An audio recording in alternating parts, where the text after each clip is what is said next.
Welcome into the Bravado Game of the Week. Seth Campbell joined alongside former Oklahoma State safety Dion Amade. And Dion, we are here live in Eufaula, Oklahoma for the site of the McIntosh County War. Yeah, a rivalry game on week 3. I can't wait to see some action here tonight. It's going to be great. These two teams don't like each other. It stems all the way back from a feud in 1907 when Oklahoma was just being established, and these two teams or these two towns rather were trying to decide who would be the county seat.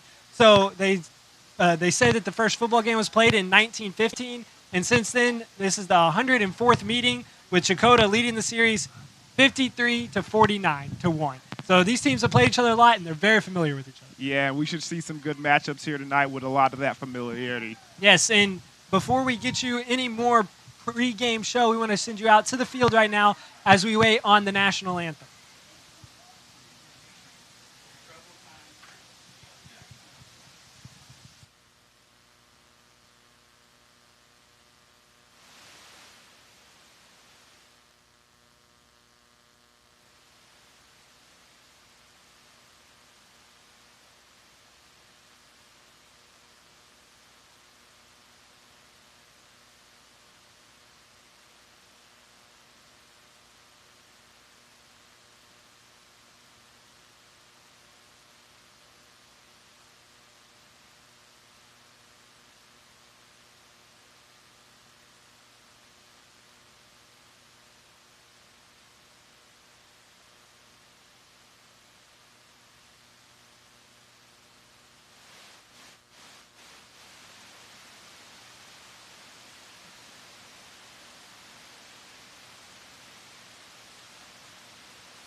Sponsoring the game ball tonight is James McNeil Law Office with his family in honor of Hudson Campbell. Mr. Miller invites all children to his annual toy giveaway on December 14th.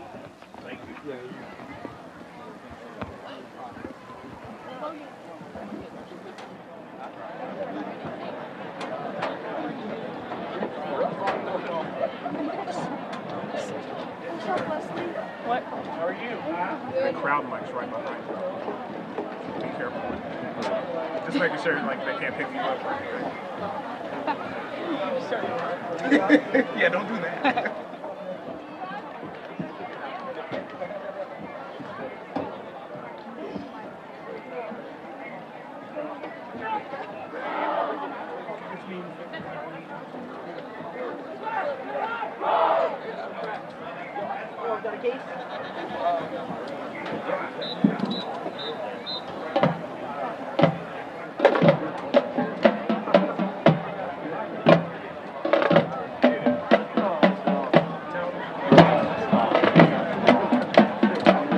Ladies and gentlemen, for your game time entertainment, please welcome the pride of Eufaula.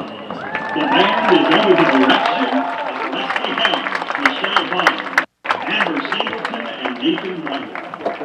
Please stand at this time for the national anthem and remain standing. The Eufaula fight song.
rousing anthem.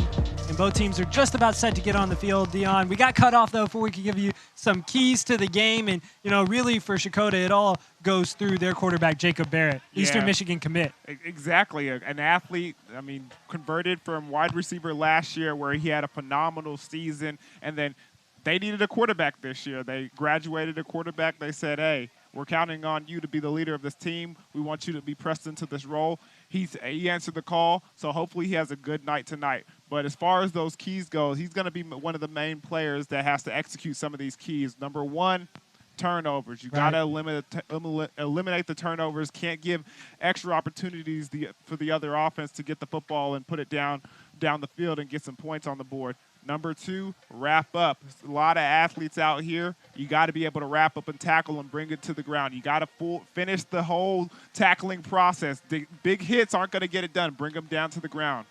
Yeah, one guy that's really been hard to bring down to the ground is Dontier Fisher. And Fisher has had a fantastic season so far, and he's just a sophomore for Checotah. Yeah, had an extraordinary freshman season as well, so he's starting off on the right track. Look for him to do some incredible things tonight. And then flipping over to the other side, it's going to be on for Eufaula. They're going to be led by their quarterback, Nick Jones, a junior, and really can bring it from both sides as far as throwing it and running the football. Yeah, another player that you got to watch out. He's dynamic, and if the Eufaula team is going to get a win tonight, it's going to be on his legs and on his arm. Yeah, and the guys that are in front of him blocking is a big key as well. They're kind of youthful at the offensive line, and their head coach, Larry Newton Jr., said also the receiving core is kind of a question mark that you kind of want to key on in this early part of the season. Yeah, and that's not a good game to have a question mark as far as the receiving core, because the defensive backs for this Checotah team is explosive, dynamic, and they get to the ball very fast. So hopefully if everything balances out and there's not too much of an advantage defensively for Checotah. You're going to see both teams playing guys on both sides of the ball, so being hydrated is going to become a factor, and just wearing out is going to be a factor as well. Yeah, definitely. First of all, the environment that we're in right now, just as far as what it looks like and the weather that we're playing in, it doesn't look like it's going to be too harsh on the players as far as the heat and the sweating and cramps and other things like that. But it is still early in the season. We're in week 3, so the conditioning level might not be up to par. So there might be a situation where in the fourth quarter, some of these guys are a little worn out, a little tired. Hopefully that's not the case, and hopefully they're well, they have their endurance. Well, I can tell you one thing, Dion. You played in a rivalry game, probably the biggest rivalry game inside the state of Oklahoma, between Oklahoma State and the Oklahoma Sooners. What are some of the emotions that are going through these guys' heads during this rivalry? Oh, man, it's going to be crazy. I'm telling you right now, you don't like that other side. The other side doesn't like you. The hits are a little harder. You play a little harder. And at the end of the game, if you go home with a loss, it affects you a little differently. So being early in the season, it's very important to take care of these rivalry games because they can affect your team in a big way. Yeah, Checotah 2-0 on the year with a 41-14 win over Keys and a 35-28 win over Hilldale. So Checotah has gone down to 2A and up to 4A in their non-conference and their non-district games. Meanwhile, on the other side, Eufaula is 1-1. Both of their games played against 2A teams. They lost 14-2 to Vian and then won 51-7 against Holdenville. Yeah, both of these teams having game experience is important. The last couple of weeks, we've seen some teams that have played in week 1, some that played in week 0, and so it was kind of a little bit of an unfair advantage as far as playing time goes with repetition and game time experience. But now, week 3, you're starting to see everything level out. Everybody's got a couple of games under their belt, so you should see an evenly matched matchup here. As we got Mickey Mouse and Buzz Lightyear out on the field due to a special ceremony that they had honoring the game, and really cool to see the entire town, even though these two teams are rivals, coming together to support a common cause. You think that's the real Buzz Lightyear? Yes. If that's a real Buzz Lightyear, why don't he just go into infinity and beyond right now? Because he had trouble flying even in the real movie. Did you not watch Toy Story? He flew in Toy Story. He had some trouble flying in Toy Story. Nah, okay. I remember him coasting through the air perfectly. Sure. Okay, we'll just go with it. We'll go with it right now. Well, we're going to send it on down to the field as we wait. It looks like that Checotah was able to, they're going to receive the first kick. And we'll send it on down to the field. And before we get this game kicked off, we see both teams are going to come out of their respective sidelines.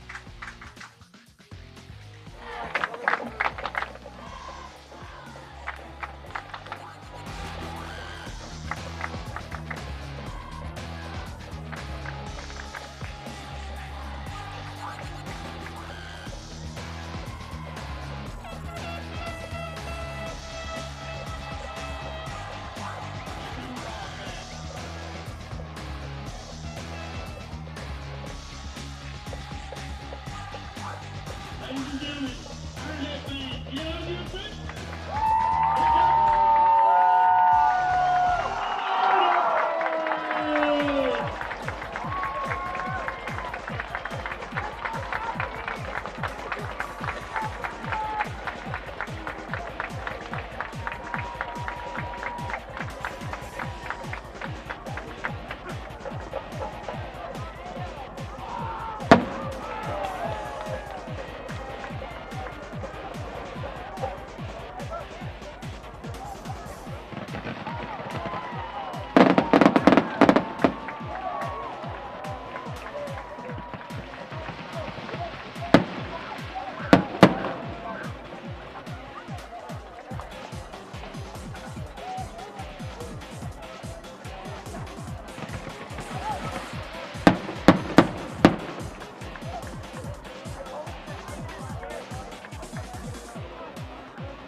The Miller Law Firm will have the character and Disney characters down by the concession stand.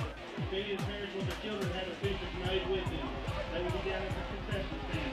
Once again, thank you, J.R. Miller. Sam Newman of Financial Concept, Morgan, and Eufaula is the proud sponsor of tonight's fight. Thank you for your support of our net football. Thank you to Brendan Riggs and the Eufaula Fire Department.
First in there was number 21, Andrew Funberg, on 7-11 iron hand.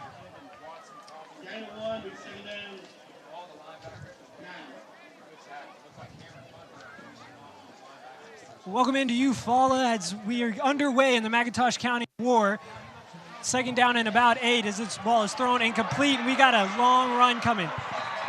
All right, ball out to about the 40-yard line. That time it was Brendan Dan, pardon me, on the catch. Carries it all the way out to about the 48-yard line.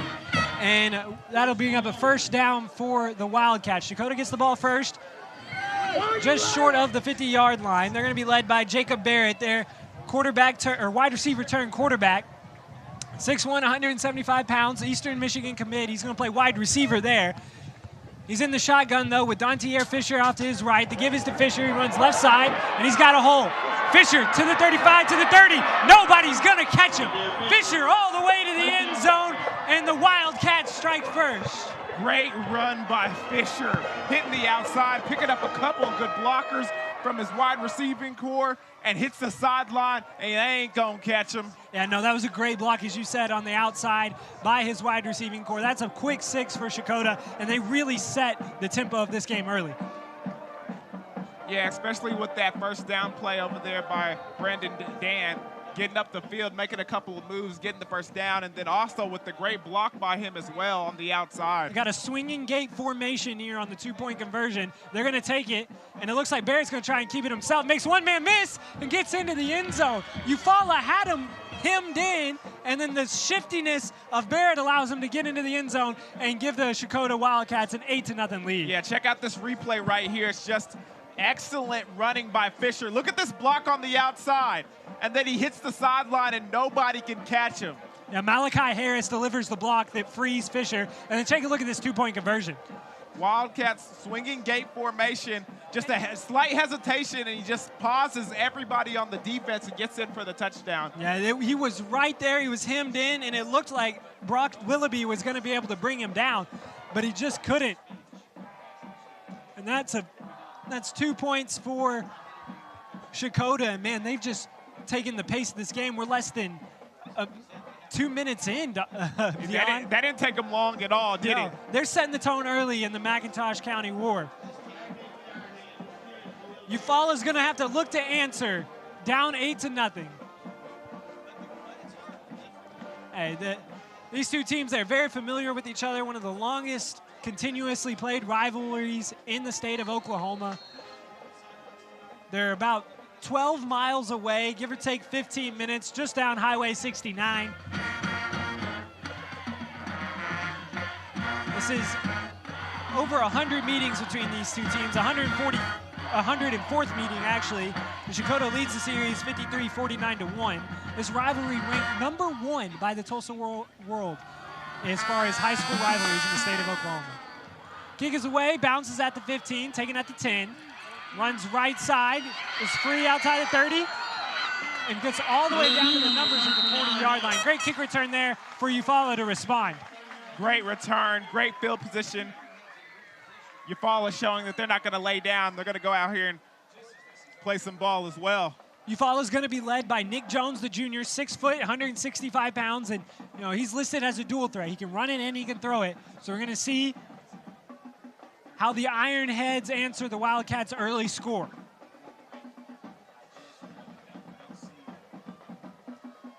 Play call comes in from head coach Larry Newton Jr., and we are underway. Noah Alexander off to the right of Jones, as Jones in the shotgun. High snap, bobbled. Jones takes it himself. He's going to turn nothing into something as he gets back to the line of scrimmage and actually gains a few yards. It looked like Jones bounced the ball off of Alexander's head as he was trying to corral it in and give the ball to Alexander. He drops it a gain of about 3 to 4, and it brings up second down. Yeah.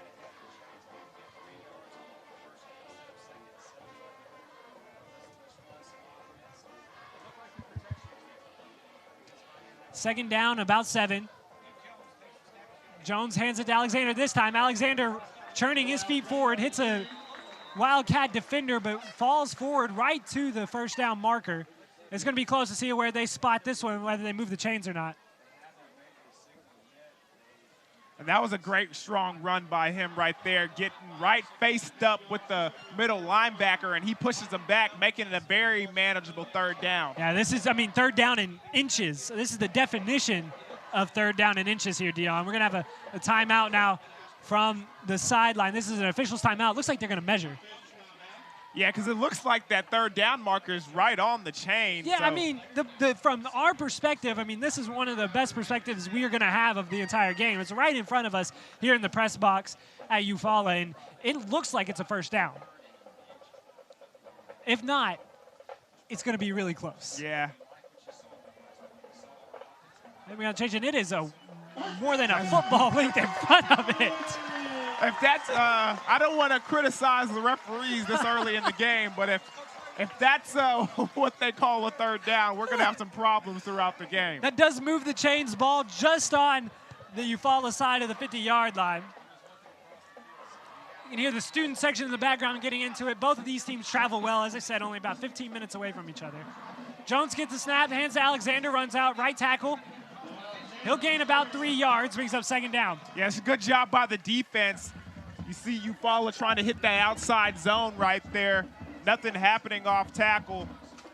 Good job by the defensive line, standing their ground and not letting anything move past the line of scrimmage. You can see what Eufaula's game plan is, at least early here, is they want to establish that run. Yeah, and it's very important that they do. You saw Checotah showing the fact that they can score with ease as fast as they want to. It's very important that they establish that run. You see some flags going on the field. It looks like it might be a face mask. Might be a face mask we're going to have to see at the end, is they are looking to get a Checotah defender number. It looks like that they're going to go, well, we're going to have to wait just 1 second to see. Kyler Pouncil is the guy that they were checking out the number to see. We'll look at our white hat. Personal foul, face mask. Look at us. We do know what we're talking about, Dion. Just a little bit, just a little bit. Face mask moves the ball up 15 yards, brings up another first down, and Eufaula, having to answer the Checotah quick drive, is putting together a good one themselves. Couple of first downs, getting into your own territory, and finding yourself in the red zone is a good way to start this first half. Ball will be spotted right at the 30-yard line. Eufaula's got their huddle all the way back at the 50, so they'll break and then take a nice little jog up to the line of scrimmage. Get warm, get loosened up. There you go. Heavy set, a tight end set off the line to the right side. They fake the give to Alexander, throw it out wide this time. Makes one man miss. As he's hemmed in now. Khalil Deer is the receiver that's brought down, and he was brought down behind the line of scrimmage. And that's a great job by number 2, Jacob Barrett, coming down on that screen pass. Yeah, Jacob Barrett doing it on the offensive side and the defensive side. Yeah, done a good job of reading the number 2 receiver, seeing that the number 1 was engaged with the cornerback, coming down and making a play, not hesitating. First pass of the game goes for negative yardage for Eufaula. Hard count, and it looks like they did draw Checotah offsides. It may have been the linebacker that jumped that time. We'll have to see who they call it on, but it is going to be an offsides, and those are the penalties if you're Checotah that you can't have. You had them behind the chains on second down, and then a free 5 yards puts them in front of the chains. Because you could game plan here is for this Eufaula team. They don't want, they're not looking for that big home run play. It's more 4 yards in a cloud of dust here. They want to continue getting first downs and keep moving this offense forward down the field. Yeah, see if they can keep them off balance with the pass, but pound it with the run. Alexander set off to the right side of Jones. The handoff is to Jones, or pardon me, Alexander. And that was a surprise that play right there went for positive yardage, because there was a defender in the backfield as soon as the ball was hiked. It looked like Alexander cut twice before he got to the line of scrimmage, but he's able to fall forward and once again staying ahead of the chains. We're going to have an official's timeout. Looks like there's an injured player on the field. Checotah has a man down on the other side of the field. See, looks like that is Andrew Arden that's down on the field for Checotah.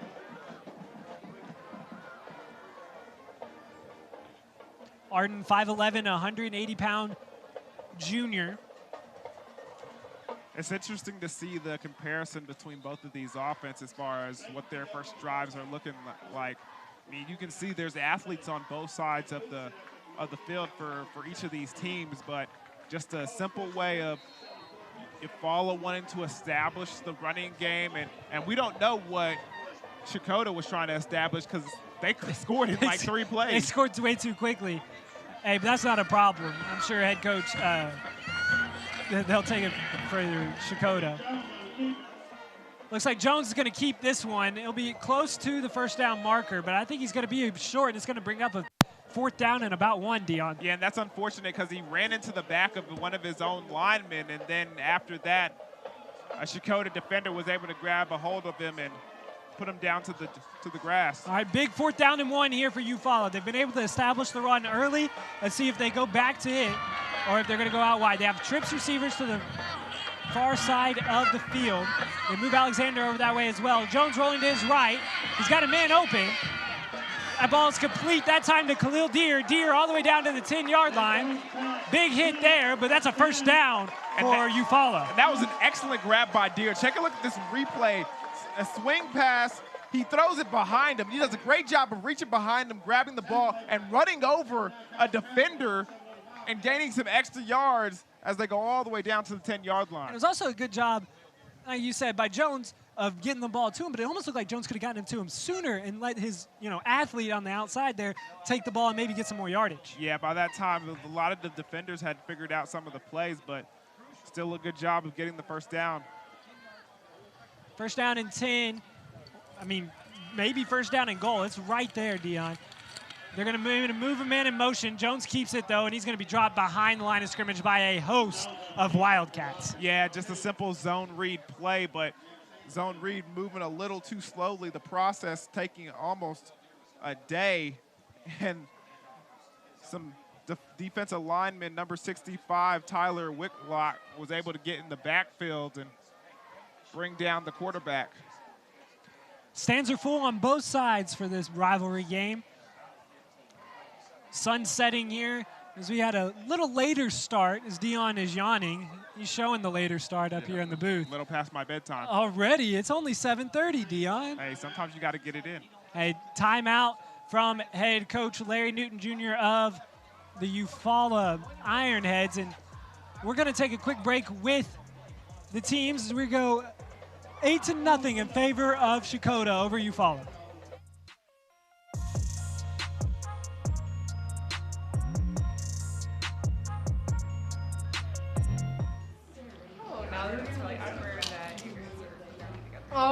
OMG. This dip is so good. Double dipping that spicy guac? That's a bold move. Dipping into the ultimate discount on your unlimited wireless plan? Now that's a bolder move. What? Sign up for the basic unlimited plan from Bravado. Visit your nearest store today. Bravado Wireless. Experience the power of connection.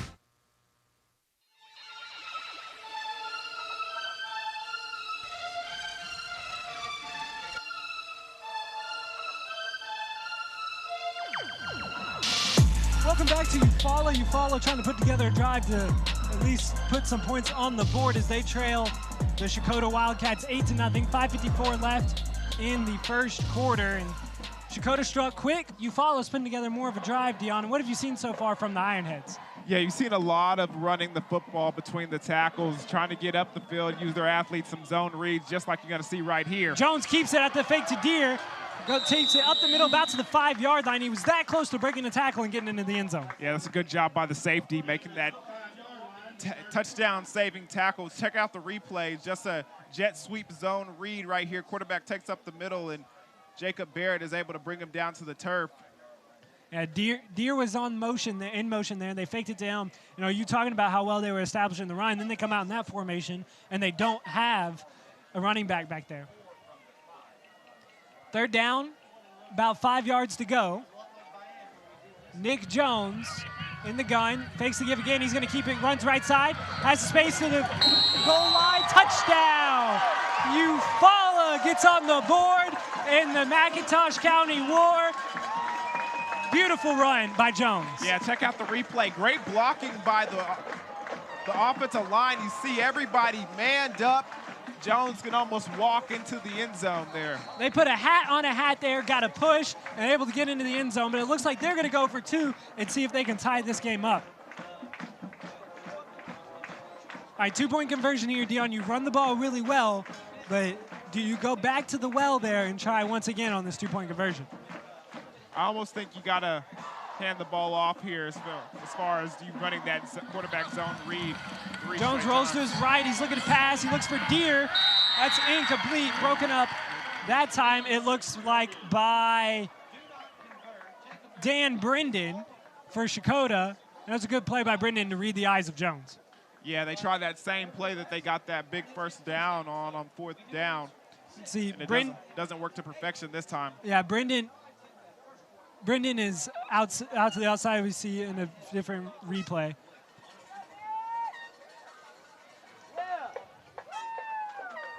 See Jones coming off of the field right now, but it was a good drive put together by Eufaula to answer the Checotah quick score. Yeah, definitely. I mean, they strung together a nice drive, just picking up a couple of first downs, getting what they could get. And it's a good strategy as far as defensively, because you could see, dang, this Checotah team can score at will. You saw some of the scores from last week and the week before. You know they can put up big numbers. So it's good offensively to save some time, just get some first downs, allow your defense to rest on the sideline. Yeah, Checotah put up 41 points in their first game against Keys. Then they played 4A Hilldale and won 35-28. So they put up 35 and 41 in their 2 games. Meanwhile, Eufaula has put up 14, but then also 51. Whistle blows, and we're just about set to kick this one off. 5:10 left in the first quarter. Ironheads trailing the Wildcats 6-8. Back deep for Checotah is Jacob Barrett. Their do-it-all running back, quarterback. This one's picked up at the 30-yard line. Be brought up to about the 37. It was Dan Brendan. Takes it all the way out to about the 34-yard line, and that's where Checotah will take over. Yeah, it's going to be interesting to see what they go offensively here. I mean, anything worked for them in that first drive. Let's really want to see what they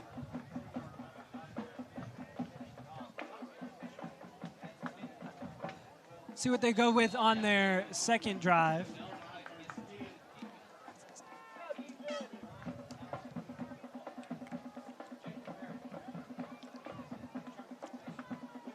Shotgun formation as well, and that time Barrett is brought down in the line of, behind the line of scrimmage. Great job that time by Eufaula to get into the backfield. Yeah, definitely getting some penetration back there, making some things work for him. Almost a 5-yard loss.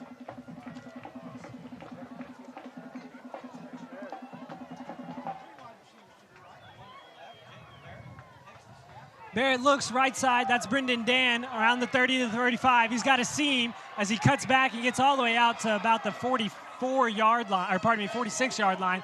Good job that time by Dan.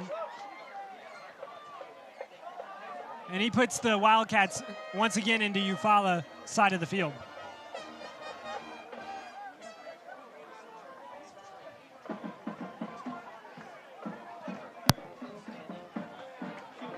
Checotah going quick. They got Barrett in the backfield. The give this time is to Fisher. Fisher hemmed him right at the line of scrimmage. That was a weird-looking play. I kind of lost him there in the middle. It was a zone read. Looked like Barrett was trying to get through between the tackles there, and nothing moving as the defensive line for Eufaula does another great job. 3 wide receivers to the far side of the screen. Barrett in the gun with Fisher behind him. Barrett rolls to his left, looks left. Now he's going to roll back right, and he's going to run it. Barrett to the 40, to the 30. We got a flag down on the field, but Barrett's got space. He's got an angle. He makes a cut all the way at the 5-yard line. Dives, touchdown, Barrett. But there is some laundry on the field back here at the 40-yard line. We'll have to see if this one stands, Dion. But Barrett saw once he gets down into space, he's a dangerous athlete. Yeah, the speed of that guy was pretty amazing. Check out. He was just running straight ahead, thinking those tacklers had the angle on him. Did not. Does a nice move there to run directly at the defender, then break to the left at the last minute to get into the end zone. Let's see what the call is. And you're right, Seth. That one's going to come back. Got a holding on the offense that brings it back, but Khalil Deere playing safety for Eufaula. He had 15 yards in between him and Barrett. He had the angle on him, and Barrett just closed the angle so fast. And all of a sudden, there was no angle anymore for Deere. He outruns him. With a guy like Barrett, you don't really need to hold your blocks that long. Look at those 2 guys right there. They hold it for 5 seconds. Barrett hits the hole running, and keeps it moving and gets into the end zone, Nope. although it's called back. It is called back, but you see the explosiveness of Barrett, something that Eufaula is going to have to look out for. But it does bring up second down and long. Trips receivers once again to the far side of the screen. This time gives to Fisher. Bounces off one tackle at the 50. Rumbles and tumbles ahead to the 46-yard line. And the sophomore from Eufaula is just a bowling ball and hard to bring down. You can't hit him up high. Does bring up about 3rd down and 8. Ball on the 46-yard line.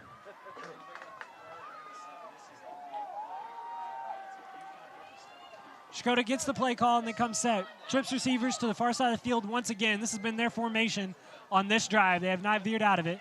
Barrett goes to his left, looks, he's got a man open. Another flag on the field. Barrett's trying to direct traffic in the back and throws it away.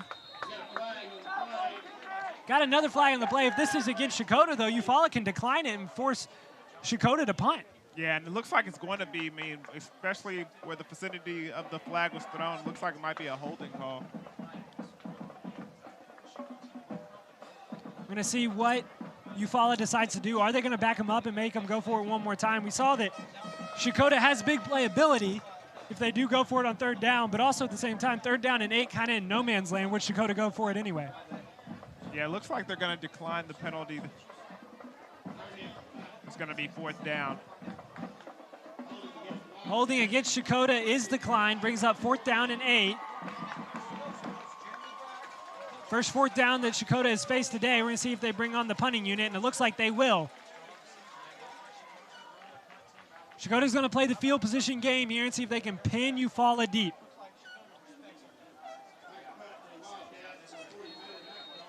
Punting today for Checotah will be Bailey McIntosh. He's getting the call in from the sideline. You wouldn't think there's a call on a punt. Nah, not at all. Unless it's a fake punt situation, but that doesn't look like it to be the case right here. 4th down and 8, that'd be a risky move. McIntosh gets in, the snap is high. McIntosh tries to handle it with one hand. He's having trouble, and he's brought down at the 28-yard line. Bad snap from Eufaula, or from Checotah, and that gives Eufaula great field position. And you can see the crowd loves that. Check out the replay right here. Just snapped over the punter's head. He tries to get up and gather it, but he cannot. It's a great tackle over there by number 11 for the Ironheads, Noah Gray. Cameron Funberg gets in there as well. 2 guys pursuing the ball, and they give their team great field position. Eufaula with a chance to answer and take the first lead of the game. 2:34 left, first quarter. A big Eufaula defensive stand gives their offense an opportunity. Nick Jones in the gun, Alexander beside him. Alexander runs up the middle, finds a seam, and gets down to about the 22-yard line. Alexander doesn't look like he's running really fast, but every single time he touches the ball, it seems like he's getting positive yardage. Yeah, it's just because this offensive line is doing a good job of creating some holes for him and creating a new line of scrimmage. Falls forward, gains, we'll call it 8, brings up 2nd down and 2. Nick Jones gets his team in a huddle as they break it. 2 men to the near side of the field, split out way wide. 1 wide receiver to the far side of the field. There's not even a corner on over him, but we got an offsides penalty. This is going to be interesting to see. The receiver on the far end for Eufaula jumped, but so did Checotah in the middle, but I believe that's going to go against Eufaula. It will. Backs him up 5, and 2nd down and 2 turns down into 2nd down and 7.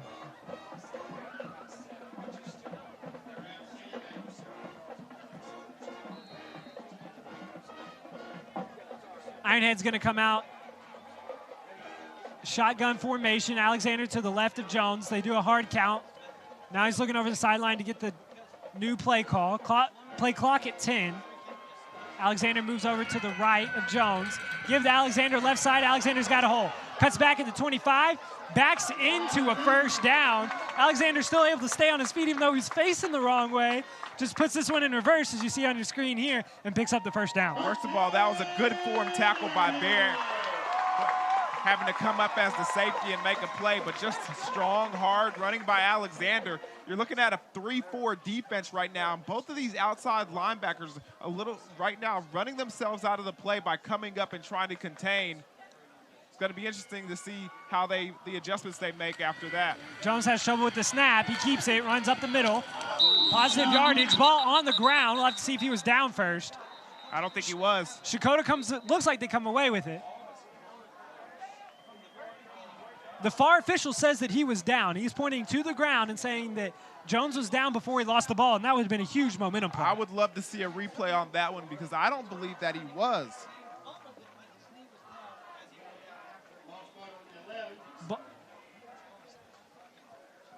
Ball spotted at the 11-yard line. It will stay with Eufaula. Big play there as they have an opportunity to take the lead. Jones in the gun, 2 wide receivers to his far side. Give his to Alexander, who's got blockers up around the 5-yard line. Grabbed right around the horse collar. That's what the fans here in Eufaula want. They want a horse collar. Alexander was this close to getting into the end zone. Take a look at this shot right here. Yeah, and I don't think that was a horse collar. He grabbed the side of his shoulders and pulled them down to the ground. That's just strength showing right there from Baird. He's able to get a hand and just bring down Alexander. You look like you wanted to go out there for a second and tackle him. I was ready. You are? Hey, this is a rivalry, Dion, here. We got to have some energy. Yeah, but they don't need your help. First down and goal. Give is to Jones, keeps it, and it's going to be a touchdown. Eufaula gets into the end zone. That'll make it 12-8. And just like that, man, 2 big momentum plays, a botched punt, and a fumble that was called down, and Eufaula takes a 12-8 lead. Yeah, you can see how much this game means to both of these teams. A lot of emotion out there. What do you think about the Eufaula jerseys here, Dion? With the steel on the shoulder pads, I guess? It works for them, I guess. Not an Oklahoma State fashion statement, you think? No, I don't think so. 1 wide receiver split out to either side. Jones is looking to pass. He's got people pressuring him. He rolls to his right, throws it up in the air. It's going to be batted up and dropped. Whew. That ball was batted up in the air, and I thought somebody from Eufaula came in and caught it, but it does hit the ground. Eufaula doesn't convert once again as you take a look at the replay. Yeah, and he did exactly what you're talking about. As that's a zone read right there. He goes in for the touchdown, and the 2-point conversion, he kind of just throws that one up, trying to give one of his receivers an opportunity to make a play over there as he runs out of real estate. He's batted in the air, and it almost looked like a receiver was able to get underneath it, but Nick Jones leading a fantastic drive for Eufaula to give them the lead for the first time in the game. Definitely a situation where you get the ball on great field position, and they cash it in and make it count. Eufaula forced Checotah to punt in their second drive, which was a muffed punt. Momentum shifted towards them, but you got to keep an eye out for Checotah because they are dangerous on the offensive side of the ball. Back deep is going to be Jacob Barrett, but Eufaula, both times they've kicked off, has elected to kick it short. So we'll see if the ball even makes it back to Barrett on this time. And with that athlete being back there, I think they make a smart decision by kicking it short, and I guarantee you they do it again. Last time it went to Brendan Dan around the 30-yard line. This one's a little pooch kick as well, fielded at the 35, take it to the 40. As he's hit right there, ball looked like it may have come out, but it was secured very well. And that was Bailey McIntosh that comes out with it for Checotah, and that'll be good field position for the Wildcats. A good tough running by McIntosh as he takes the blow and spins off and continues to get more yards for the Wildcats. Ball spotted, the 42-yard line. That's where the Wildcats will take over, 1st and 10. So when you're inside that 40, that's a good spot to start a drive. 2 wide receivers to the far side of the screen, 1 to the near side. They give his to Fisher, runs right side, hit hard around the 45-yard line. Falls forward, though, gains about 3, and it'll bring up 2nd down and 7. Yeah, good hit by the safety who comes downhill after he reads run from the tight end. You can see Fisher running with his head down, but he's met. That'll be the end of 1 quarter, and Eufaula is on top 12-8 over the Checotah Wildcats as we're about to head to break here on the Bravado Wireless Game of the Week.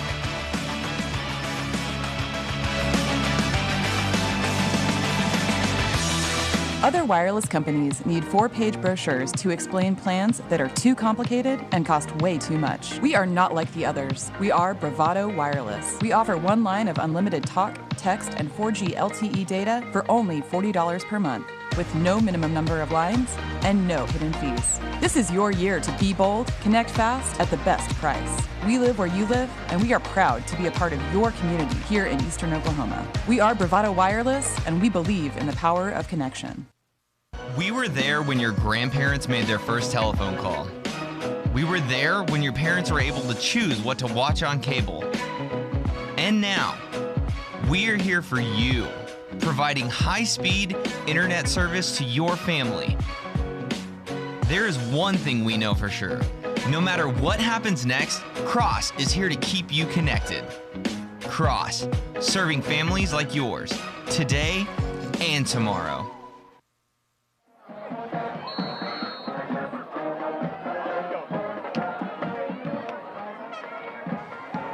First play of the second quarter, and Barrett is looking deep. He's got a receiver with a step on his man, but it falls incomplete.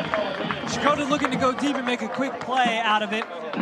Brendan Dan was the intended target, but he goes just a little wide. And here's the inexperience that comes into play with Barrett playing quarterback when he was a wide receiver last year. He throws that ball too late. Right when the receiver breaks in his route, he has to let that ball go and let him hit him in the corner route. He doesn't leave him any real estate to try and make that catch. 3rd down and 7. The deep shot brings up a 3rd down and a long for Checotah. Fisher to the left side. The give is to him, and he's brought down in the backfield. This explosive Checotah offense has looked near explosive on their last 2 drives. It'll bring up 4th down and 10. And that's just a great job by that defensive line. They're just doing a good job of getting their hands in the dirt, pushing the offensive line back, and getting penetration in the backfield. No running lanes for Fisher to dart in and out of. Checotah head coach Chad Hendricks has seen enough of the punt team. He keeps them on the sideline. 4th down and 10. Jacob Barrett tries to draw somebody off sides. That was close on the other side of the field. Barrett punts this one away. Nobody back there, and that'll trickle all the way down. This could be a great punt if Checotah can get to it in time. They slide. And Checotah touched it before the ball went into the end zone, but the official on that side is saying that he slid into the end zone. It's going to be a touchback. And I think in high school football, it's wherever the ball lands. I believe that he gathered the ball outside of the end zone. I mean, his feet were in the end zone, but I don't know if the ball ever crossed that line. But the referee does have a better view than we do, so that's another mental mistake by Checotah, and they're starting to pile up here early in this game. Yeah, and Eufaula, especially with the way they're running the ball, they're going to make them pay for it. Nick Jones in the gun, man in motion. They give it left side, looks like Alexander. Alexander keeps his feet turned and moves the pile all the way out to the 26-yard line. Great job there by Alexander. Yeah, just a counter by Eufaula. It's a nifty counter. It looked like Jones with the spin move there. Yeah, it's had a jet sweep coming from behind and a counter going in front. Great executed play. I guarantee you will see that one again later on this evening.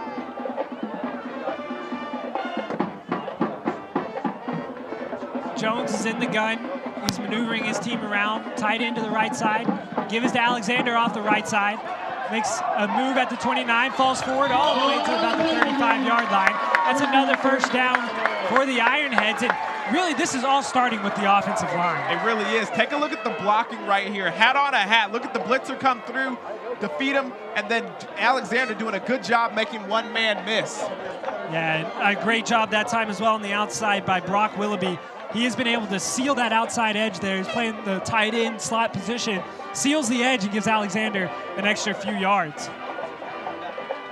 Give to Alexander left side again. He tries to make a cut back, stays on his feet up to the 47-yard line. Looked like Alexander was going to be brought down. Stays on his feet, moves the chains again. And I tell you right now, Matt Clover, number 10, coming from behind, that was a touchdown-saving tackle right here, because if he gets out of this tackle right here, he's hitting his head on the goalpost. You can see just a great blocking, like you said, hat on a hat for Eufaula. They're getting a push against the offensive line against Checotah. And you can always count on Alexander making one man miss.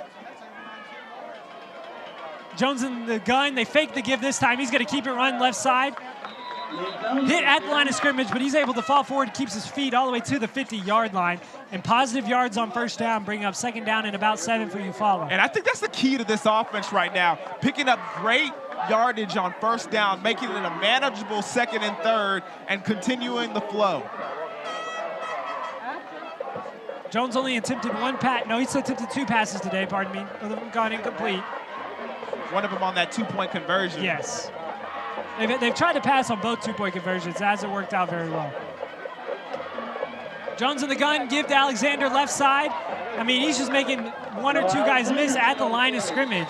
He does fall forward, gain of about 3, and he'll bring up second down, and we'll call it 3, Dion. Yeah. Or pardon me, third down and 3. 3 as well. It's going to be interesting to see what they go with here. I wonder if they try to hit the bootleg once again. That was something that they went for on that last 4th down. See if they go for it again. They do have the tight end on this left side here. Bit of an up back. Jones is in the gun. They got some confusion in the backfield as he's moving Alexander all the way around. Play clock running down. It's at 3, the snap. Jones fakes it to nobody. He's going to keep it himself. Runs right around the first down marker where he's hit by Checotah, and we're going to have to depend on the spot where that one is, where it's going to be spotted to see if that's a first down or not. Brought down on the tackle by Matt Clover. And look, it's a busted play, but luckily enough for Jones, it's a wide open hole on that side. So he looks and doesn't hesitate. He just takes it and goes. That's the beauty of having that dual threat quarterback, is if a busted play happens, he can take it himself and still make something happen. That's that magical eraser right there. A quarterback with legs, he can erase a lot of mistakes in that backfield. Alexander a step behind Jones in the gun. They give it to Alexander, runs left side, brought down right around the 37-yard line is where they'll spot it. Brings up second down. Do you see, Dion, that maybe Checotah is just pressing too much up the field with their defensive line? Honestly, I don't see them getting any penetration whatsoever right now. Eufaula in the trenches, Eufaula's doing a great job offensively and defensively. And if they get the win tonight, especially in this early portion of the game, this is going to be a key that we're going to have to look back on. Ty Pippinger comes out of the game for Eufaula. You're going to have to keep an eye on him. He's a starter on that offensive line. He's playing right guard right now as he's coming out of the game. He was playing right guard earlier. Give is to Alexander, hit at the line of scrimmage, tries to turn his feet, brought down by a host of Wildcats. A helmet comes off, and hey, pads are popping in this game, Dion. Yeah, we mentioned it earlier. This is a rivalry game. Hits are going to be a little harder. It's to be expected.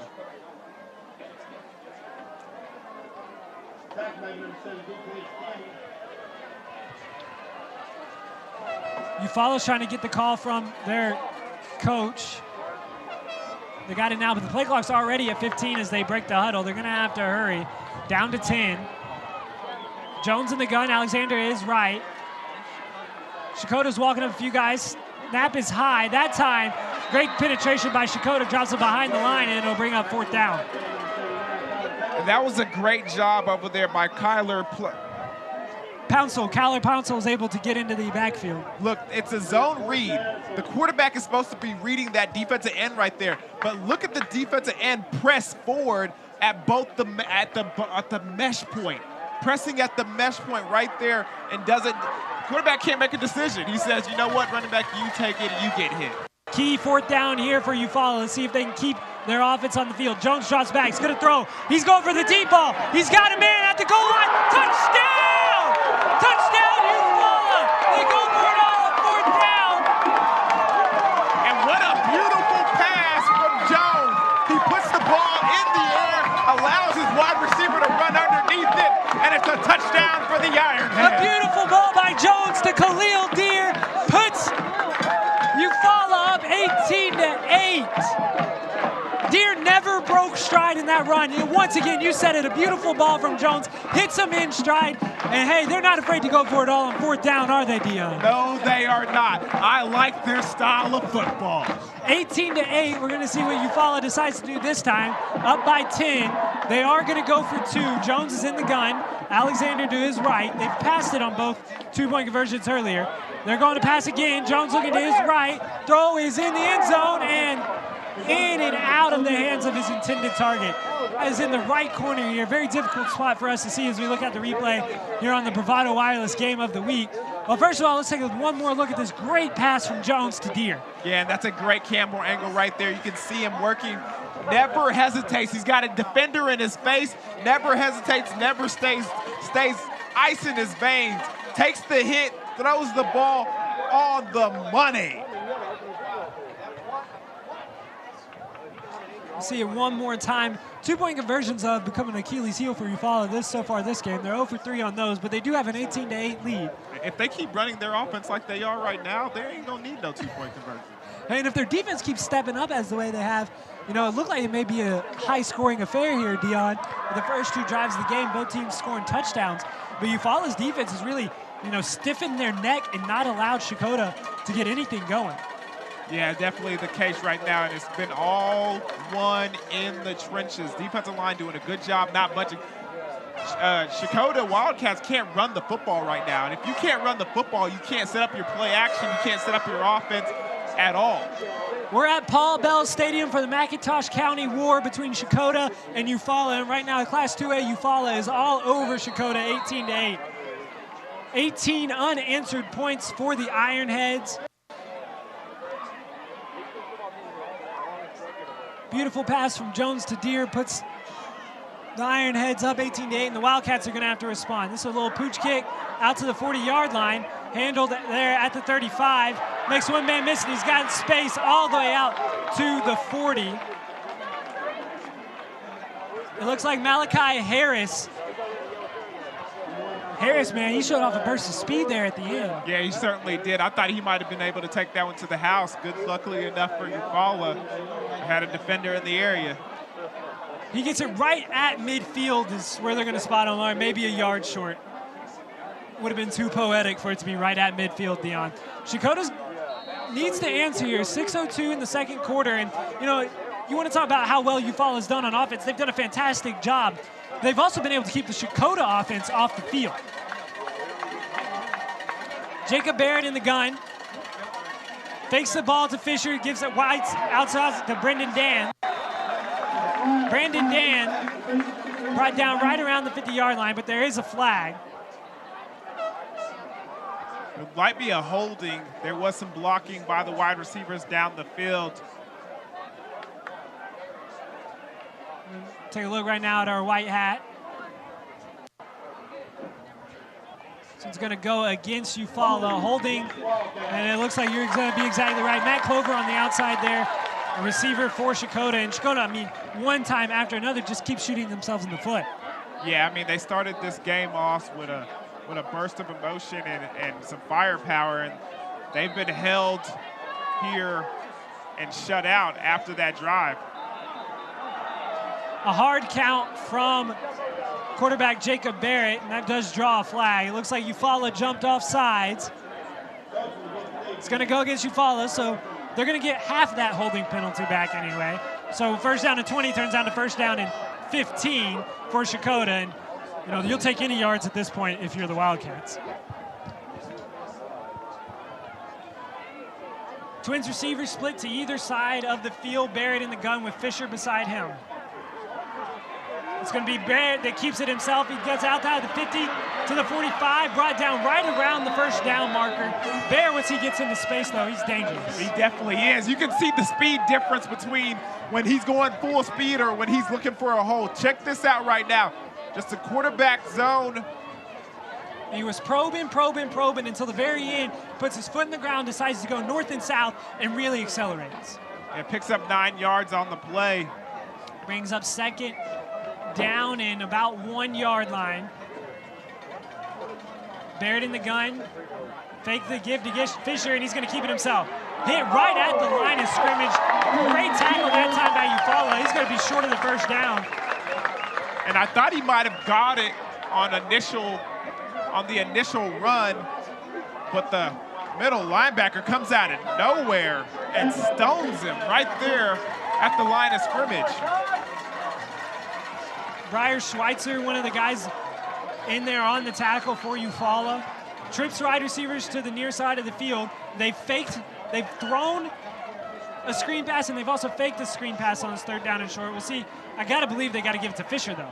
They don't. They let Barrett keep it. He dives towards the line to gain, and it's just going to depend on the spot here, Dion. Yeah, it's going to be interesting because he got upended there by the defensive end coming in, and it looks like they're going to bring the chain gain in.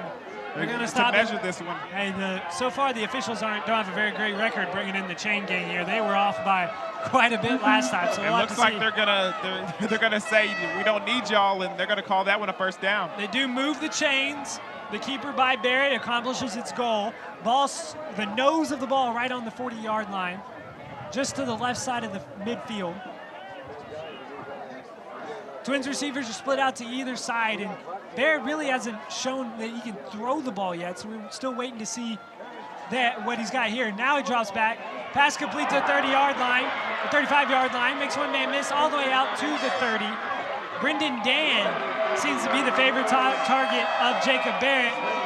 He comes out excited and fired up, so he takes it all the way down to the 26-yard line. And that was a great move by him. Stop on a dime, make some guys miss, and get up the field as he continues to move his feet. Clock is rolling, 3:45 left to go, 2nd quarter.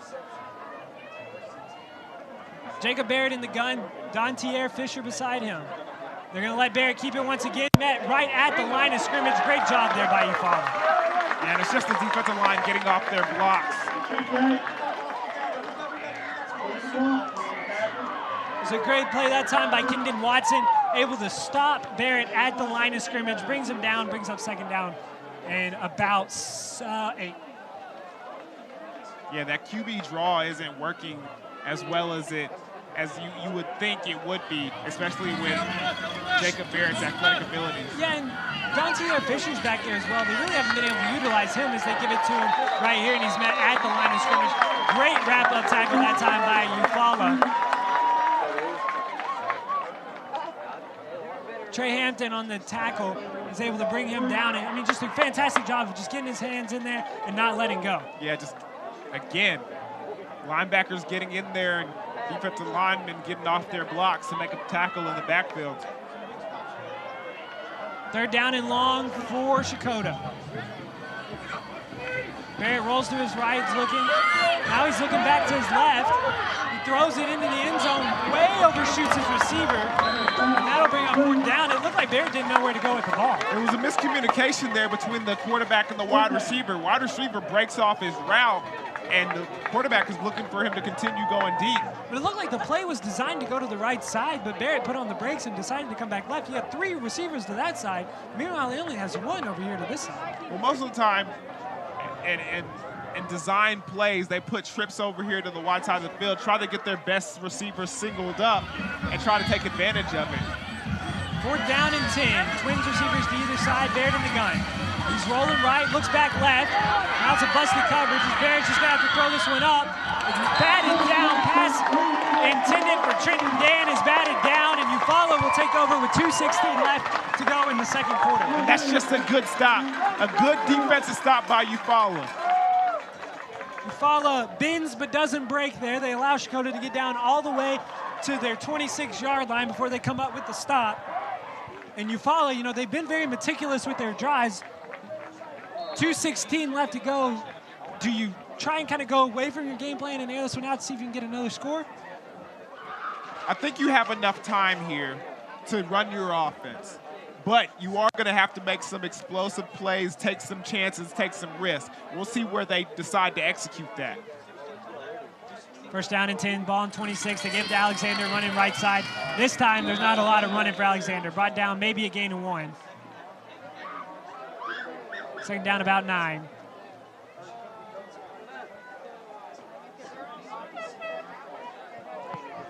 See on the replay there, be brought down by Andrew Arden, looked like on the tackle.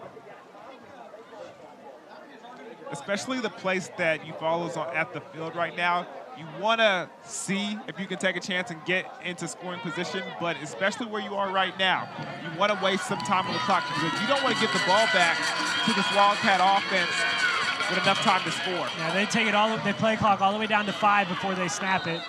We give to Alexander, goes for a few more yards. We have some more laundry on the field, and that will stop the clock.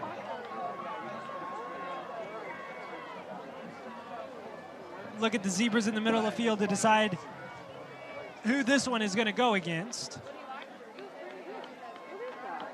Looks like it's going to be a holding on Eufaula. That'll back him up. Minute 28 left to go, second quarter. Eufaula goes behind the chains this time, and you got to really depend, you know, the entire drive could really hinge on what you do right here on second down. Whether or not you want to punt it, whether or not you want to continue to keep the up-tempo offense, if you're just going to try and run it twice and see if you can't run out the clock. I imagine right here they try to stay with the ground game. Third down, that's when you have to make a decision if you're going to run the football or take a pass and try to pick up this first down or not. Give is to Alexander, right up the middle, nothing doing for him that time. Brought down right around the line of scrimmage, brings up third down. Clock resets. They'll probably have to snap this one with about 30 seconds left. And check out the replay right here. He misses the hole. He was supposed to hit it outside of the tackle right here, misses the hole, and that's why he runs into the defender, and it's third and about 12 right now instead of a first down for Eufaula. Clock running. Timeout this time is going to come from Checotah. They're going to stop it and see if they can't get some time left on the clock. And then they get the ball back. And that's a smart play by the coaching staff of the Wildcats. You're listening, or pardon me, you're watching the Bravado Wireless Game of the Week. Bravado Wireless bringing you the best coverage all over Eastern Oklahoma. Make sure to check out our friends at Bravado.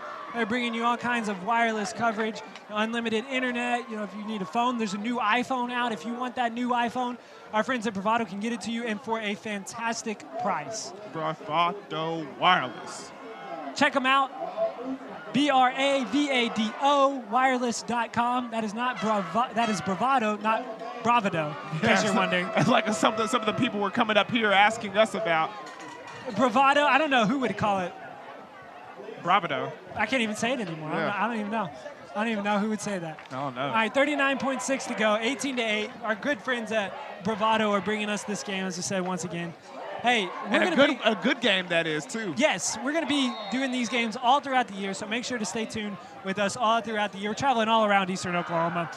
And hey, this is one of the better ones we've had so far, Dion. 18-8, 39-6, or 39.6 to go in the second quarter. Eufaula with the ball. Jones is in the gun. And we got a flag on the play before the snap. Checotah believes it's against Eufaula. Eufaula believes it's against Checotah. That's normally how it plays out. White Hat is pointing. Looks like, I mean, everybody wearing a white jersey is pointing this way. So, I mean, of course, you never do anything wrong if you're playing, right, Dion? Of course not. Yeah, you got a false start. It's going to go against Eufaula, backs them up 5. I'm sure in your eyes, you never committed a penalty while you were back there at safety, did you? Not that I know of. That's what I thought. Spoken like a true defensive player. 18-8 to score. Eufaula's just trying to really run the clock out. They're not going to be able to. Checotah has timeouts available. Jones keeps it this time. He's got space. Up to the 30, and he's gone. To the 40, to the 50. Jones, the first down and more. He shows off his athleticism. He says, you know, Mr. Barrett, I've got some speed myself. Fakes the ball. Great blocking on that side by Eufaula, and a great lead block that time as well. Jones gets out to the 50-yard line. And when Eufaula's just trying to really run out the clock, they have an opportunity to once again put some points on the board. Yeah, and honestly, if Barrett's not in the neighborhood and not as fast as Jones is, Jones probably goes in for another touchdown.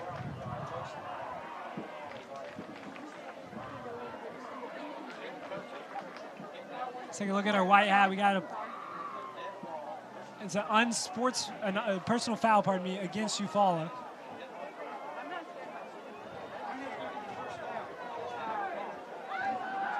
That's a killer, though. So you do get the first down. But instead of being at the 50, you're at the 35. Yeah, and that kind of, alters what you want to do here with 31 seconds left. Because you're at the 50-yard line, you could probably take a couple shots at the end zone and try and get closer, at least maybe into field goal range. But here at the 36-yard line, it's not the case. Jones is in the gun. They do have 3 wide receivers. Jones is going to keep it outside the 40. He's got space. There's a hesitation move around the 45 and will be brought down about the 49. Another first down, moves the chains and gets out of bounds, stops the clock. And Eufaula, the past 2 plays, have really shown the athleticism of Nick Jones. Yeah, definitely, and they're having some success over here on this right side here.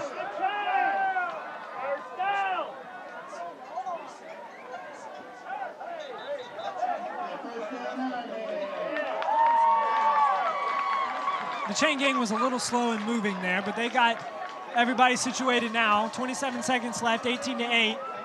Ball almost at midfield. This time it's to Alexander. Looked like he was going to have a hole, but he was met at the line of scrimmage that time by Bailey McIntosh. And we got another flag on the play. This flag came in very late, Dion. And with these rivalry games, they get chippy, especially early in the game. So you got to be smart. You got to play within yourself.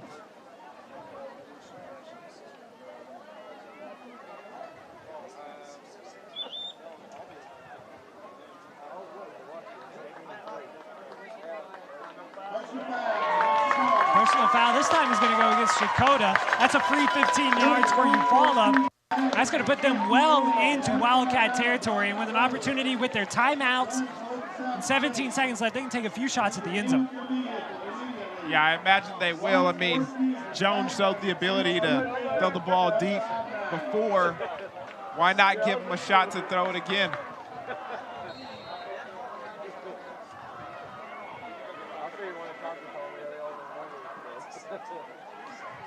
Play clock is at 15. Game clock at 17. Nick Jones in the gun. Alexander to his right, 3 wide receivers to the far side of the screen. Jones is going to keep it. He makes one man miss at the 40-yard line, takes out to the 30, where he steps out of bounds right there. I mean, a good pickup of 5 yards, but this is kind of where does the reward really pan out for the wrist there? You took 7 seconds off the clock, Deion. Yeah, but he got closer and closer to the end zone. I mean, we don't know what his arm strength looks like right now, so just even more chances to get closer to the goal line. It helps this offense a lot. With 10 seconds, their time is winding down. They got it probably enough for 2 plays. Yeah, you think average play can last anywhere from 6 to 7 seconds, so you probably got enough time for 2 plays. That's 2 plays taking a shot at the end zone without any running around. So we'll see what Jones does. Jones is going to give to Alexander. Alexander trying to run right side, brought down at the 30-yard line. Timeout is going to be called on the field by Eufaula, but I feel like that's a strange play call there from the Ironheads. Yeah, I don't really get that play design right there, especially handing off the ball. Got to put that one in the air. They've had some success running the ball, don't get me wrong, but with 10 seconds left, you got to figure that your best opportunity to get in the end zone and get points is by putting it in the air.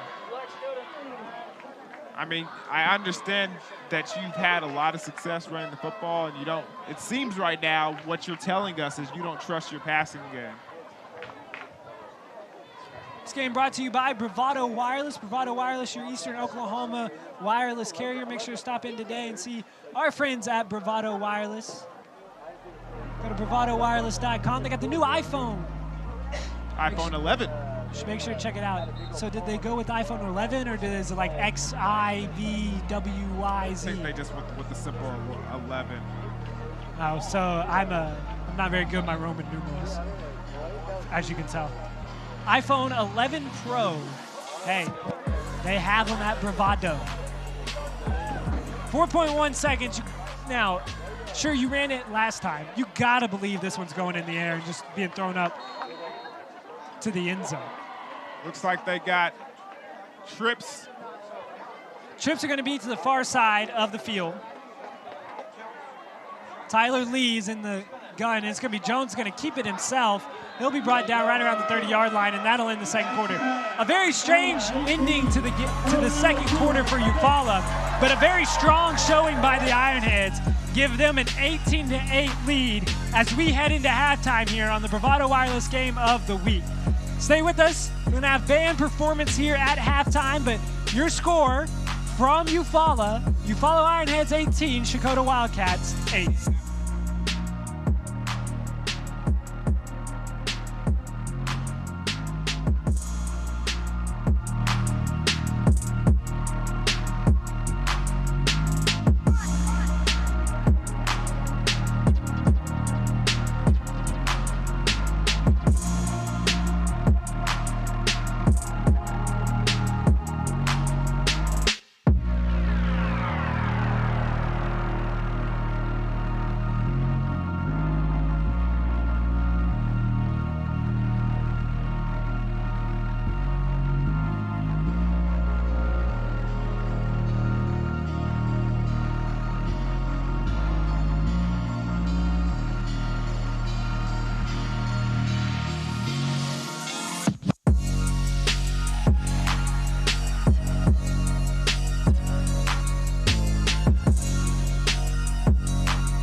Hi, we're Bravado Wireless.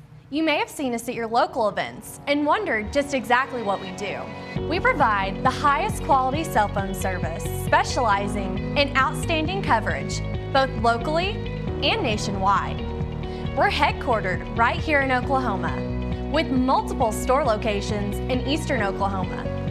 We provide the most affordable, unlimited talk, text, and data plans available. For a limited time, our unlimited plan is only $40 a month, and you can receive a free LG K30. Make sure you stop in now and enjoy our other amazing summer deals before they end. Visit Bravado Wireless store locations for all other details, or go to bravadowireless.com for more information. We are Bravado Wireless, and we believe in the power of connection.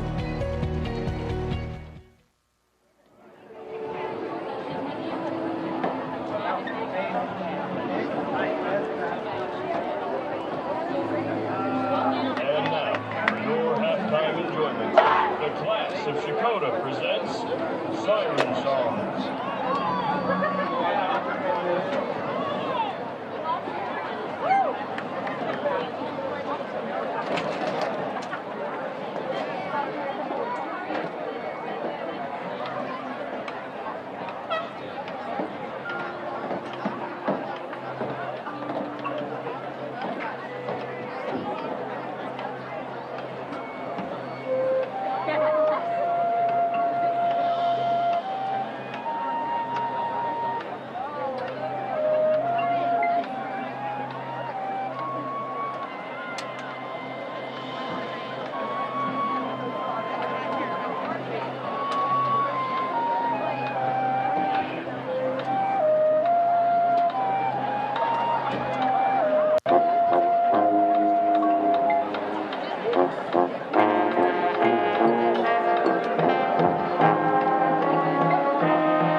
for your halftime entertainment. Please welcome the Pride of Eufaula. And under the direction of Esther Banks, Michelle Barnes, Amber Singleton, and Nathan Drummond. The band is led onto the field by drum makers Justin Jennings and Taylor Collins. The 2019 competition show is entitled Sounds of the 60s. The band will be performing 3 tunes from their halftime show, including Paint It Black, featuring Soul, Nicholas Brett, Out of the Rising Sun, featuring Soul, Jace Berry, and Daniel Hopkins, and closing with Respect. The Pride of Eufaula has achieved the superior rating at the OSSAA Regional Marching Contest 20th time and 13 times consecutively. The band is also a 20-time OSSAA State Sweepstakes Award winner, which is the highest honor a high school band can achieve. The band would like to thank Linda Pruitt, Dawn Dupree, and Team McDonald Construction for their instrument donations. The band would also like to thank Farmers State Bank of Eufaula for feeding the band breakfast this past week.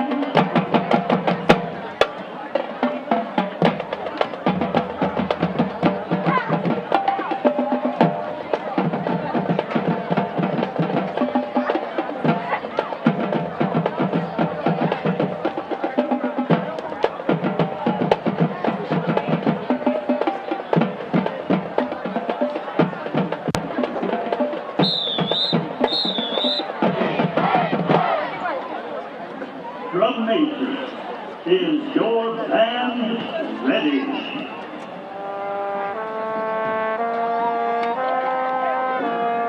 The Pride of Eufaula.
Ladies and gentlemen and Ironhead fans, if you would like to support the Ironheads continuing through this weekend, you can be up here for Little League football, or the high school cheerleaders will be competing at the regional competition in Bixby, Oklahoma, starting tomorrow at 1 o'clock p.m. They would love to see as many Eufaula fans as possible in the stands cheering them on, just as they do every one of our football teams and basketball teams throughout the year. We'd love to see you there. Bixby, Oklahoma, tomorrow at 1 o'clock, supporting the Ironhead cheerleaders.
This is my spot. Right here.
Welcome back to the Bravado Wireless Game of the Week. We are in Eufaula, Oklahoma, as we take a look at the first half highlights, Dion.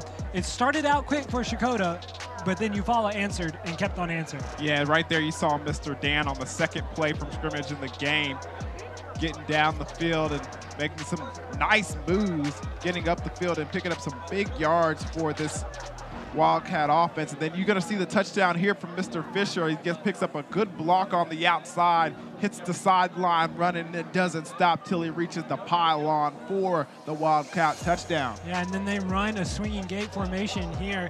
Barrett decides to take it himself, makes one man miss. They go up 8-0, and it's looking like, man, the Wildcats are coming out, and they just might run away with it. Yeah, scoring in 3 plays, making this look like, man, this might be a real offensive battle here. Then you see Nick Jones, where his first running attempt of the game. Kind of a high snap right there, miscommunication, but they get it down on the ground. And right here, a nice move by the receiver once again in the open field, but even a better tackle by Jacob Barrett coming from his safety spot to make a tackle for loss. And this man right here, Alexander, has just been carrying the rock like a beast for Eufaula. Yeah, falling downhill continuously here on a big 4th down conversion. Jones does a good job of getting the ball down to the receiver, and the receiver doing a good job of making a great catch behind him and getting up the field and getting that first down. Eufaula looking to answer here. Jones takes it up the middle, gets really close, but a few plays later, Eufaula will answer. Yeah, you see Jones right here, a little jet sweep zone read, gets up the field and gets into the end zone for the Ironheads. And that was a good answer for the Ironheads. They were still trailing by 2, though. They went for 2, didn't get it. And Checotah, looking to answer, they had some momentum after a great play that time by Brendan Dan. Yeah, he just gets in that screen position right there, gets the ball. Great blocking on the outside by some of the Wildcat wide receivers, and they pick up a big chunk of yards. Yeah, they do, and it's going to be Barrett that time that keeps it. And, you know, it's just... After that offensive play right there, it wasn't a lot of success for the Wildcats offensively. Right here you see Jacob Barrett go in for the touchdown, but it gets called back with the holding call, so all that is negated as well. And we're just about set for kickoff. Here as we come out of those replays brought to you by Bravado Wireless. Checotah's going to have to kick off, so Eufaula will get the ball back with an opportunity to extend their 10-point lead. Kickoff is away. We got a flag on the play. It's going to be an offsides on Checotah. They had a few guys. I think there are 2 of them that were offsides that were ahead of the ball before we could get started here. Yeah, and I think I'm going to blame this one on one of our crew members. He said in the bus that this second half was going to be long and have a lot of penalties. So yeah, I mean, before we even started the second half, there goes the penalty. I think she might have jinxed us. Yeah, we'll have to talk to her about how these things work afterwards. Yeah, a stern talking. Stern talking to, yes, for sure. Well, we're going to try once again as it's going to be Angel Yanis who puts toe to leather, and we are away. Ball bounces at the 20-yard line. It's going to be picked up off of 2 bounces out there, and there's a host of Wildcats. That's never a good sign when you got a bunch of white jerseys all around there and there's no red jerseys around you. You said it, my man. It was not a pretty sight for the ball carrier right there. Eufaula had all of their blockers up in the second level, and hey, if they could have made it to the second level, they would have had blockers there. The problem is Checotah ran right by them and we're making the tackle. So Eufaula's going to take over right now at about the 20-yard line. Yeah, so not favorable field position. It hasn't really affected the Ironheads so far. They've been able to put together really good drives that have taken time off the clock and resulted in scores.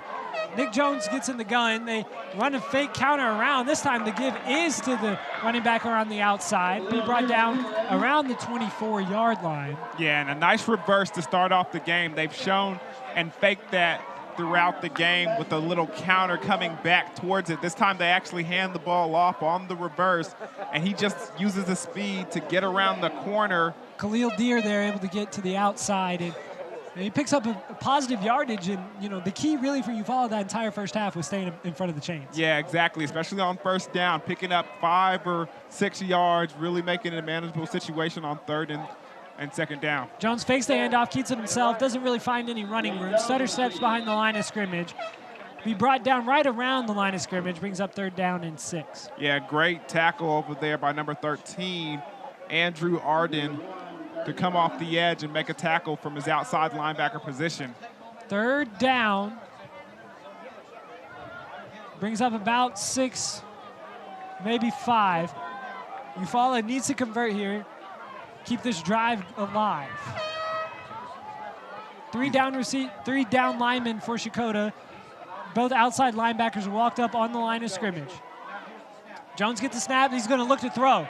He throws a slip screen in the middle of the field, completed by Hampton, who runs over a player and gets down to the 40-yard line. Hampton with almost a forearm shiver there, but we do have a flag on the play.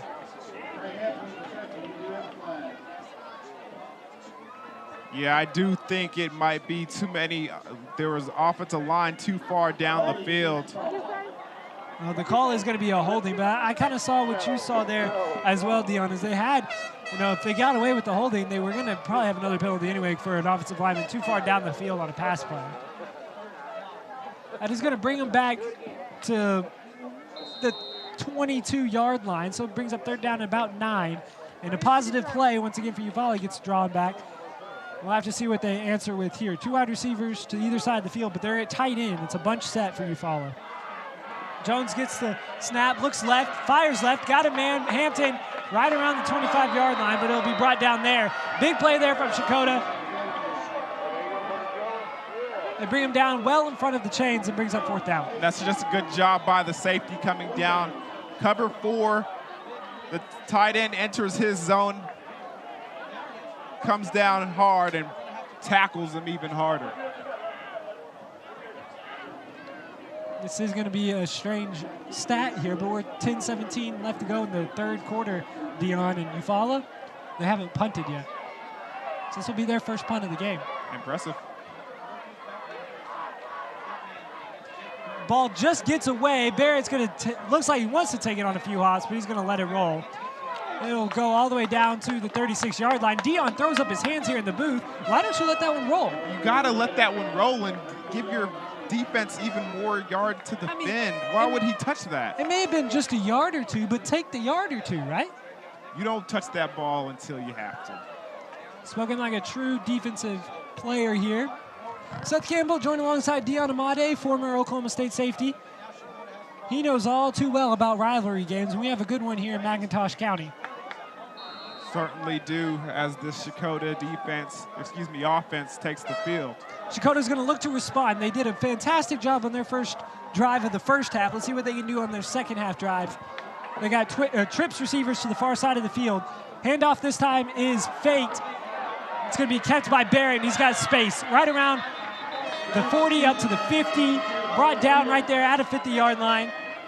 The fake to Fisher and the keep by Barrett, though, was a fantastic play call. Yeah, take a look at this right here. You see it's a zone read. The defensive end crashes down, and he doesn't commit, but it's just enough to give Barrett some leverage and get outside and pick up a big chunk of yards for the Wildcats. Cameron Funberg was there for Eufaula, but he just didn't get there in time. Happening, but it looks like Checotah is going to jump off sides. The hard count gets his own player as Matt Clover jumps off sides, and man, those are penalties we were talking about, Dion. Checotah has done that a few times this game. Yeah, there's been a couple of penalties since we've come out of halftime. These guys got to play a clean game, especially a rivalry game like this one. It's going to be a close one. I know that Eufaula is up big right now, but every inch counts. Checotah drops back. Barrett's going to, looks to throw it high, intended for Trenton Dan. Yeah, that one just got away from him. Running on the move, tries to put the ball at the right position and just puts too much on it. It looked like he took his eyes downfield. You know, your eyes are downfield, and he almost took them away from downfield just a little too soon. He was scrambling to his right, he dropped his head, and then he picked it back and threw it. If he would have kept his eyes downfield, maybe he would have seen Dan open and would actually delivered a more accurate pass. Trips to the far side of the field. Give this time, Barrett keeps it himself, shakes off a one tackler, still on his feet as he gets out to the 47-yard line. Barrett able to stay on his feet and pick up positive yards, brings up 3rd down and 7, we'll call it. Yeah, strong, tough run, another zone read, is able to get from the line of scrimmage and break a couple of tackles. Make it a more manageable 3rd down for. Neither one of these teams has shown that they're going to be prolific through the air. They're keeping it on the ground. You know, Eufaula had a fantastic ball thrown by their quarterback, Nick Jones. It was a fantastic touchdown for a deep touchdown. But they've really kept it on the ground. This time they're going to keep it on the ground once again as Fisher. Dontier Fisher's got room outside the 40. Cuts back at the 30, 20, 15, 10, and he's going to get into the end zone. Fisher with his 2nd score of the game, and he makes this one a lot closer as it'll be 18 and almost to 14. Almost a similar run. You see the pulling guard coming to the other side. He gets the outside, picks up a good block from his wide receivers, hits the sideline, and nobody's going to catch him. And Fisher, I mean, he's just so explosive. He was biding his time behind the line of scrimmage. If you don't get him before he gets his momentum going, then you're in trouble.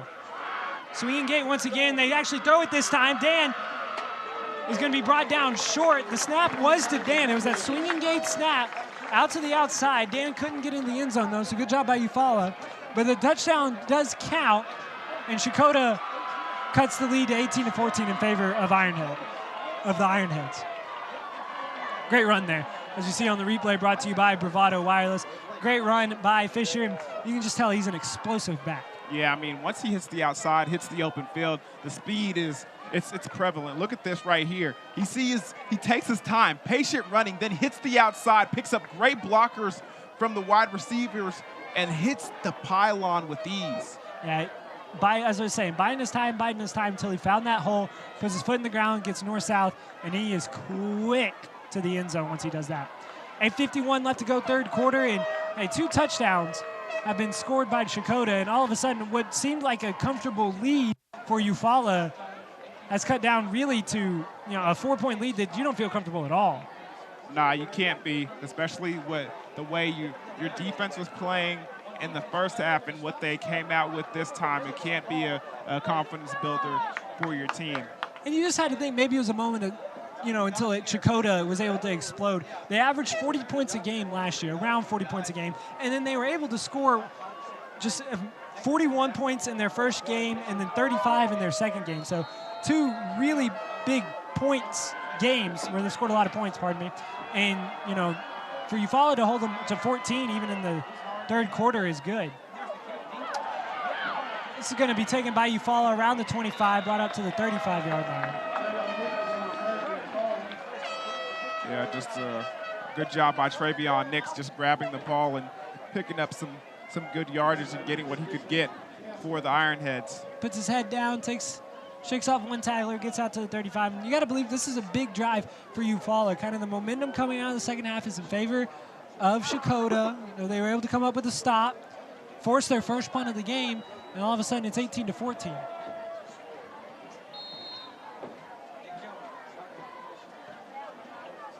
Jones takes the snap, fakes it to Alexander, goes left side, he's got space. Jumps out at the 40-yard line, be brought down around the 44-yard line. Gets upended by Harris coming from his quarterback position. It looks like Eufaula is putting an emphasis on Jones running the ball here in the second half. Why not? He's one of your most explosive guys, although he seems a little hobbled at the moment. Yeah, you can see on your screen right there, he's coming out of the game, and if that man can't play for the Ironheads, they're in real trouble. Keep an eye on that. As you can see, he is in pain. Alexander's still on the field, though, so you got to watch out for no Alexander if you're the Ironheads. They bring in the backup quarterback. The give is to Alexander. Looked like he was going to probe all the way to the first down marker, but he's going to be brought down just short, and that'll bring up third down. The backup quarterback for Checotah is going to be Jacob Fitzer. Fitzer, 6'2", 190 pounds. He's a junior, so he's got some experience. Good size quarterback. It's going to be interesting to see what kind of offense they unveil with him. I imagine right here they give the ball to Alexander, though. He's in the gun, does give it to Alexander, runs forward, and he will pick up that first down. Alexander have to keep his feet churning, move the chains. A big first down there for Eufaula. Yeah, that's a good job by Alexander, just keeping his feet moving, because he got met in the hole right there by the linebacker, number 40 for the Wildcats, Bailey McIntosh, excuse me. Clock running, about 7 minutes left to go in the third quarter. Jacob Fitzer taking over for right now the injured Jones. Hands off to Alexander. Alexander's got a seam all the way up to the 40-yard line. He is shifty in the middle, hard to bring down, picks up another first down. Yeah, and just gets brought down by Jacob Barrett right there. Touchdown saving tackle. But look at this hole right here and how fast Alexander hits it. Doesn't get touched until he hits the secondary. You can see taking it one more time. The plan, it looked like for Eufaula, was to get Jones, their normal starting quarterback, into space and let him take care of the ball and handle it. But they had a fantastic showing from Noah Alexander in the first half, so surprised that they didn't give it to him more. With the backup in the game, they are giving it to Alexander 3 straight times, actually, and Alexander has picked up positive yards every single time. He certainly has, but Alexander's going to have to be a little bit more patient there in the backfield. Let your block set up for you. There's a pulling guard right there. He runs right into the back of the guard and then has to alter his trajectory as far as hitting the hole. 2nd down and 5, ball spotted at the 35-yard line. Twins receivers to either side. There's nobody covering the receiver on the far side. I mean, the safety's way far away. They only have one corner out there. I mean, give the ball out there on a quick slant. They roll to the right, away from the player. Looks along the sideline. It's handled. Did he stay in bounds? He did. They'll spot him around the 20-yard line, and a great catch that time by Tyler Lee, and he picks up a first down. You can see, hey, Jacob Fitzer, no moment's too big for him. He's in there and throws the ball down the field. Yeah, doing a good job. Looked like he had great technique, throwing on the move. Now they're in the pistol formation. Yeah, Fitzer in the gun with Alexander behind him. They give his to Alexander. They want him to have that full steam moving ahead. Alexander does move ahead and picks up about 4 yards, brings up 2nd down and 6. And it's interesting that they go to that formation, and it kind of shows the difference between the two quarterbacks. With Jones, you put him in that side formation right there, giving the threat of the zone read. Pistol formation right there is strictly running back, so you don't know which side he's coming from initially. He moves Alexander over to his left now. Gives this to Alexander, and he's got room. Alexander the 10, 15, hit right at the goal line. Touchdown, Eufaula. Alexander gets into the end zone and is able to extend the Ironhead lead. And that's a great job, great execution by the offensive line, pulling guard, pulling tackle, getting in the way, and getting a touchdown for the Eufaula Ironheads. The pulling guard, Kendon Watson, he didn't even have to touch anybody. There was nobody on that side. It was almost, like you said, a draw to that side, and they just pulled in the Checotah defensive line. All right, so we're going to actually attempt an extra point here as the kicking tee comes out late. The holder for this is going to be Nick Jones. The kicker is Khalil Deer. Snap is up. The kick is been short. Kick, I think, would have been short, but there's a flag down on the field. We're going to have to see what happened. Offsides on Checotah. The ball does move half the distance to the goal. Dion, do you go for it, or do you try and kick the extra point? Looks like they're going to stay on the field, so I'm just going to say y'all can have my answer another time. Okay. Well, Khalil Deer, Jones the holder. They're going to fake it. Deer out to the left side. He's got the host of Checotah defenders around him. Brought down that time by Barrett. Jacob Barrett making the play, and the fake doesn't work. And 24-14 will be the score. Eufaula, 4 touchdowns, but they have not been able to complete 1 2-point conversion. We got an injured player on the sideline, and this is a good time to take a break, Dion. 5:01 left to go in the 3rd quarter. Eufaula leading Checotah 24-14. We deal with an injured player on the sideline. And the McIntosh County War, the Ironheads 24, the Wildcats 14.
Welcome back to Eufaula, Oklahoma, the McIntosh County War. And hey, Eufaula's been able to answer a touchdown from Checotah here in the 3rd quarter. And they did it with Jacob Fitzer, the backup quarterback, coming in and showing some guts, Dion. Yeah, a different style of offense, but pretty much a lot of the same thing, just running the ball to number 22 for the Ironheads, Mr. Alexander. This one taken by the up man. He's going to be met right at the 35-yard line. That time it's Trenton Dan who gets hit hard at the 35. They'll give him that forward progress, though, and that's where the Wildcats will take over. Take a look at this kickoff return right here. Just a nice truck stick right there, but can't get any positive yardage after the fact. I mean, that was a hit to where both guys went backwards. You know you laid some lumber when that happens. Yeah. A good sign for Eufaula, though. Number 1, Nick Jones, is back into the game at cornerback on defense. So hopefully we'll get to see a little bit more from him on the offensive side of things. But you got to like what you saw from Fitzer. He threw a nice ball down the sideline. He's able kind of to open up the offense. But, I mean, when you got a guy in the backfield like Alexander, there's not much that you have to do. Yeah, and Nick Jones just gives him a little bit more options. This time it's going to be Fisher that handles it, and Fisher's got a seam. Up to the 50, shakes the tackle, and spin move at the 40. Fisher still on his feet, right down around the 26-yard line. The dynamic and slippery Fisher showing his speed. Did you just call him the slippery Fisher? I'm not ashamed. I don't know why you're laughing. I'm not ashamed. Look at Fisher. At this tremendous run. It's just similar to what we saw from the last 2 touchdown runs, except this time Eufaula has a couple of more defenders down the field and is able to chase Fisher down. But still the ability to show off the speed and get to the outside. Yeah, right here. Ready? He makes one man miss, and he says, ooh, B button. See you later. Gets all the way down to the 25-yard line, hits that circle. Is it a slippery B button? No, because I'm done with you, Dion. Barrett's in the gun. He's going to keep it. Looks to slip outside. That's a slippery move from Barrett. Gets all the way out to about the 15-yard line. Brought down by his coattails. Yeah, and it's a good job there by number 2, Barrett. I don't advise players to get inside the hole, then bouncing right back out. But if you got athletic ability like he does, you can do whatever you want as he takes that one all the way down to about the 10-yard line. Drugged down by his coattails by Tyler Lee. Barrett is in the gun. 3 wide receivers to the far side of the field. One is split out way wide. Probably used as a decoy. You can't even see him on the screen. It'll be Malachi Harris way out here. Jacob Barrett trying to get a snap, but they're going to have a timeout. Looks like Chad Hendricks didn't like what he was saying, and the play clock was winding down. It was getting down to 2-1 seconds, so Checotah calls a timeout. 24-14 the score in favor of the Ironheads. And all right, what have you seen from both of these teams coming out in the second half? Well, just a simple dedication to running the football. I mean, for this Wildcat offense right now, you see it, those outside zones, or they're hitting them pretty aggressively, just giving Fisher the ball more. I mean, I believe he probably had carried the ball all of 5 times in the first half, and that's just not enough for a guy who hits you with the first down. Yeah, Fisher is a dynamic back. Some might describe him as slippery, but he was able to get with a big run on both of these last 2 drives, and then he's also been able to utilize Barrett in the, in the kind of that wildcat of, do you give it to Fisher or do you let Barrett keep it? And that's really been a hard sell for Eufaula to stop that. Yeah, the zone read has been working marvelously for both of these offenses, and I don't see them going away from it anytime soon, especially in this 3-4 defense. Checotah driving. Ball on the 15-yard line. They're looking to answer the score from the Ironheads. Could cut this to 24-20 with the score. Barrett in the gun, Fisher beside him. Barrett keeps it himself, runs up the middle, brought down right around the 10-yard line. He lunges out to about the 8. Positive yards on first down and brings up a second down and manageable. Yeah, just a QB draw right there up the middle. Check out the replay right here. They're not even really using Fisher as a blocker. They're just using him as a decoy. If he's going to fake it to see if they can get any kind of movement from that defensive line to go the opposite way. Barrett in the gun, looks left.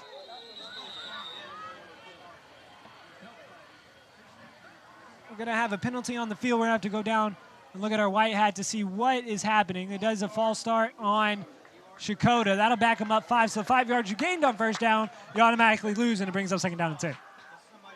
That's unfortunate. Great analysis, Dion. I try. 24-14 the score. 2 timeouts for Checotah. Ironheads have all 3 of theirs. 3:20 left in the third quarter. We've seen some great offense from both of these teams in the second half. Barrett gives it to Fisher, and Fisher doesn't find any running room. Brought down by a host of red jerseys. Great job there by the Ironheads. Brings up 3rd down and long. Yeah, just so much penetration in that backfield from the jump.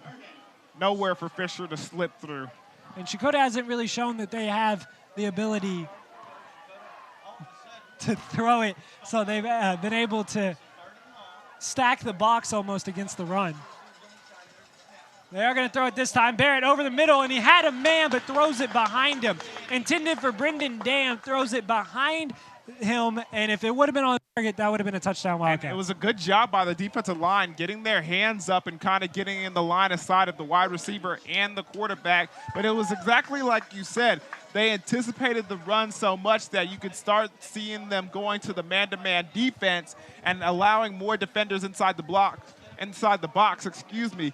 Therefore, Checotah and the Wildcat offense was forced to throw the football. And Giannis kicks it, but it goes wide left. And what could have cut the game to a 1-score game misses left, and it still stays 2 scores in favor of Eufaula. That's a big-time stop for that defense right there. Although it's not the most favorable field position for your offense, still a good stop in keeping that 10-point lead. Yeah, any time that you can keep the other team from scoring, you'll take it, no matter where it sets up your offense. And it'll be ball on the 20 for Eufaula. And let's see what quarterback comes in the game. And it looks like they're going to keep it with number 2. Yeah, they're going to stay with Jacob Fitzer. He's got Alexander behind him, but before we can get going, we got a penalty. No, it looks like they're trying to get the ball off the field that was kicked over, so the refs are going to stop the game for that. That does stop the game, and Eufaula is going to look back over to their sideline to see if they want to call in another play. I don't see Jones. Jones on the field. He was on the field on the defensive side, so you got to think that this is just, precaution. Yeah, and head coach Larry Newton, he saw what he saw from his quarterback Fitzer, and really, it wasn't bad. They got a hard count this time, and they get Bailey McIntosh to jump offsides. The middle linebacker for Checotah jumps offsides and brings up a penalty, and offsides that will move the ball up 5 yards. Yeah, and he's been jumping in and out of that A gap all night, showing blitzing from there as well, causing penetration. This time they hard count him, and they're able to draw him off sides. McIntosh, a stout middle linebacker, 6'1", 205 pounds. He's a junior. Alexander gets the carry off the right side, makes a man miss as he brought down right around the chest. Stays on his feet right around the 27-yard line. There's a few unhappy Eufaula fans, but Alexander shows his slipperiness and gains about 2 yards. Watch him change directions right here. Somebody tries to tackle him up high, and it's an arm tackle is not going to bring him down, and he turns what could have been a negative play into a very positive, elusive. Yes. 2nd down, about 3 yards to go. Jacob Fitzer in the gun. They got Alexander in the pistol behind him. 2 wide receivers other side. Give is to Alexander. And they bring him down right around the line of scrimmage. You can tell, Checotah with their penetration on the defensive side of the ball, they really don't believe that Fitzer is a threat to run. In that read option. Yeah, right now they're keying in on Alexander. They're going to have to do some things differently if they're going to be able to get out of this drive and pick up this 3rd down. Good job by the defensive line right there, not being fooled and getting some penetration in the backfield. Big 3rd down here for Eufaula. Hard count from the Ironheads. They see if they can get the Wildcats to jump off sides. Nothing doing this time.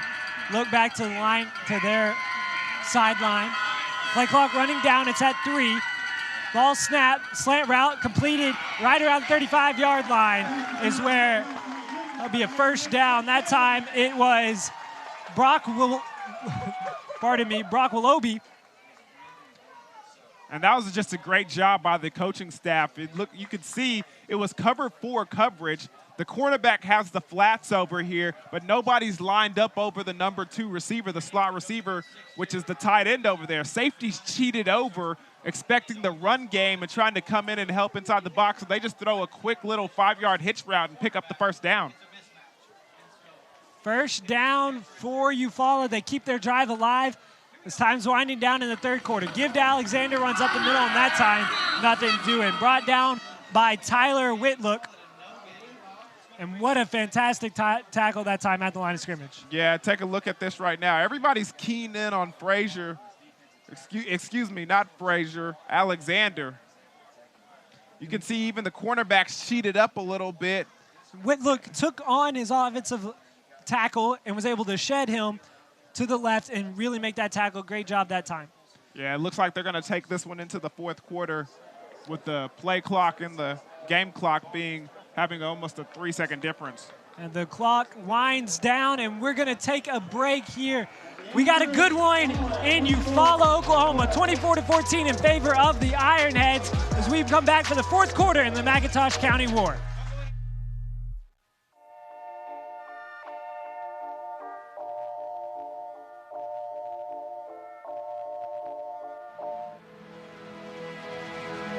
This broadcast is a copyright of Bravado Wireless. This game and broadcast should not be reproduced, rebroadcast, or otherwise distributed without the express written consent of Bravado Wireless and its management.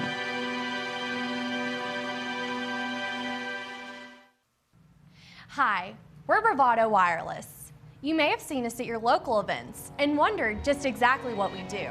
We provide the highest quality cell phone service, specializing in outstanding coverage, both locally and nationwide. We're headquartered right here in Oklahoma, with multiple store locations in eastern Oklahoma.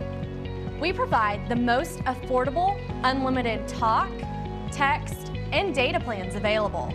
For a limited time, our unlimited plan is only $40 a month, and you can receive a free LG K30. Make sure you stop in now and enjoy our other amazing summer deals before they end.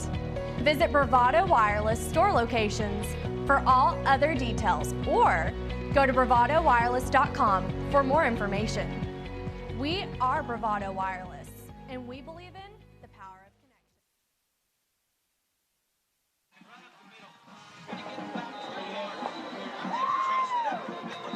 connection. Welcome back to Eufaula, Oklahoma. Just missed is Trey Hampton running the Wildcat there.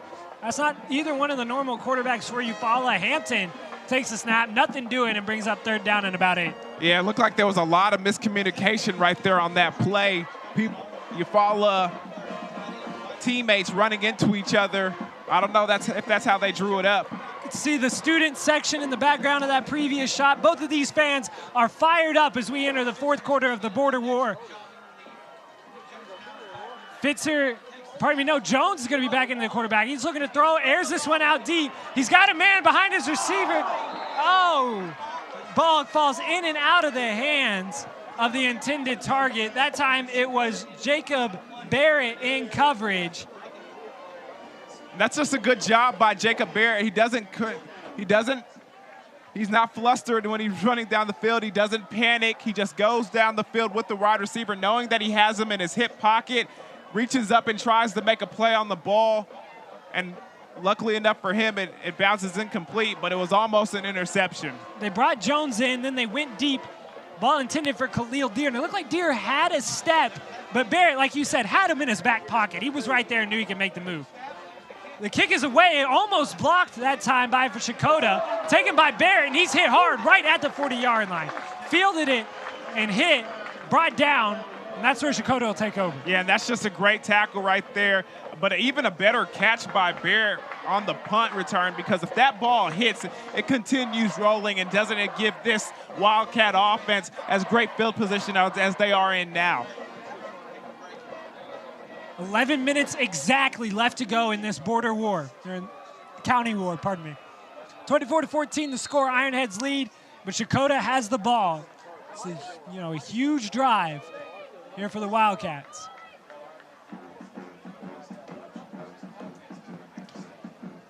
Twins receivers to either side for Barrett. He has trouble with the snap, rolls to his left. He's looking to pass, throws it, and he has a receiver open, but in and out of the hands. right in front of the Checotah bench. And it was just fortunate enough for them to get that play off in general. I mean, a snap that they couldn't control, man defense, everybody manned up, everybody running down the field. Luckily enough, Mr. Dan breaks off his route and gives the quarterback an option, just can't bring it in. Checotah's looking to stay undefeated this year. They have a 2-0 record under head coach Chad Hendricks on the year. Meanwhile, Eufaula is looking to beat Checotah for the first time since 2016. Give that time is to Fisher, and he's brought down in the backfield.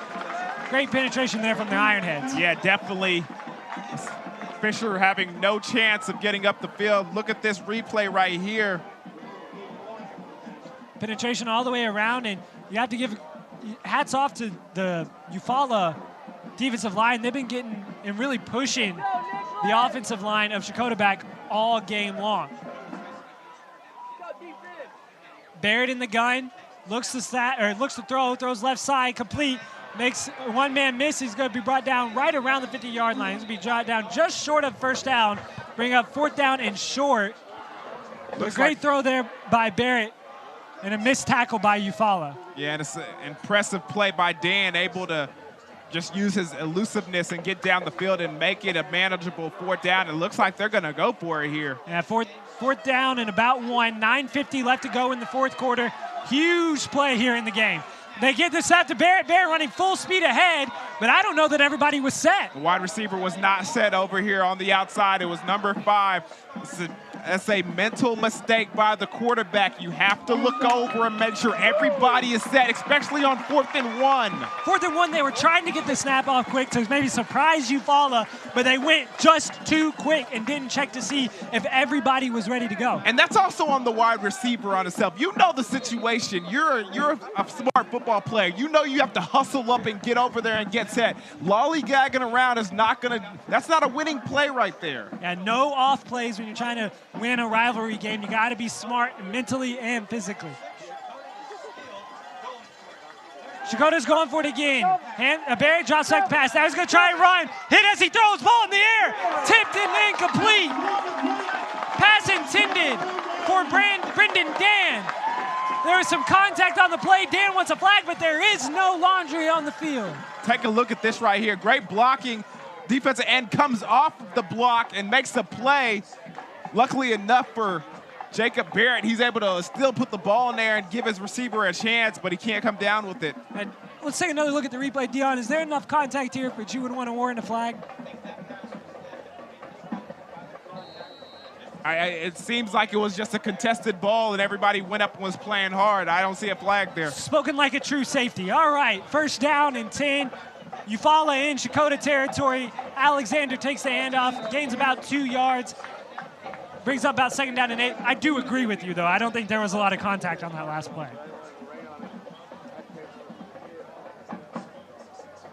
Great job by the Eufaula defense all game long. Checotah's put up 35 points and 41 points so far this season. Only 14, and there's 9 minutes left to go in the 4th quarter. Yeah, stops on 4th down are a very, very crucial part of this game, and to get them accomplished night in and night out is very hard to do. This Eufaula defense is getting it done. Jones throws this side, complete on a screen pass, makes one man miss out to the 30-yard line is where he will be dropped down. That time it was Khalil Deere. Deere's kind of been their go-to wide receiver out on the edge. Yeah, definitely, and he's got great anticipation. He knows the safety's coming down as soon as he catches that screen pass. He's seen it all night. As soon as he gets the ball, he makes a step inside, a dead leg step outside, hits the inside, makes the defender miss, and picks up a good chunk of yards for the Ironhead. And you got to believe here, Dion, if you're Checotah and the Wildcats, you can't let Eufaula score on this drive. You need to keep them out of the end zone. It's already a 2-possession game. There's movement on the line. We'll see who the offsides is going to be on. They're going to call it on Eufaula. Much to the dismay of the Eufaula offensive line. That'll back them up 5 and makes it 1st down and 15. That's unfortunate because they had a good thing going there. Moving the chains, it's going to be hard for them to continue with their style of offense when you keep taking negative plays like that.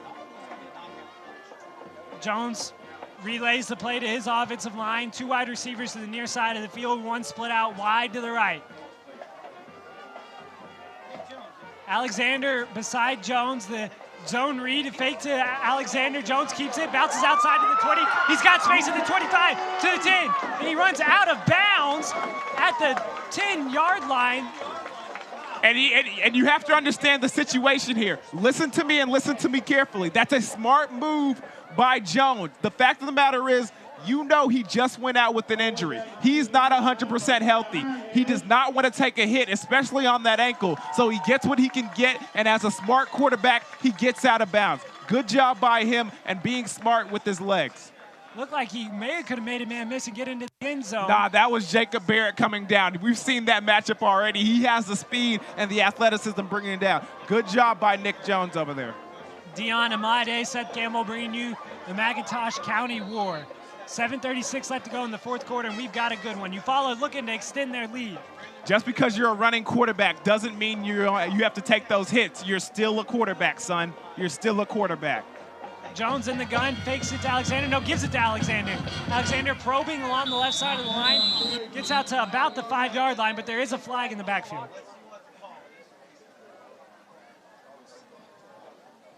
Sounds like everybody in the booth here agrees that it's going to be a holding. We'll see if we're all right. Yeah, Jones points back towards the other side of the field, the body language.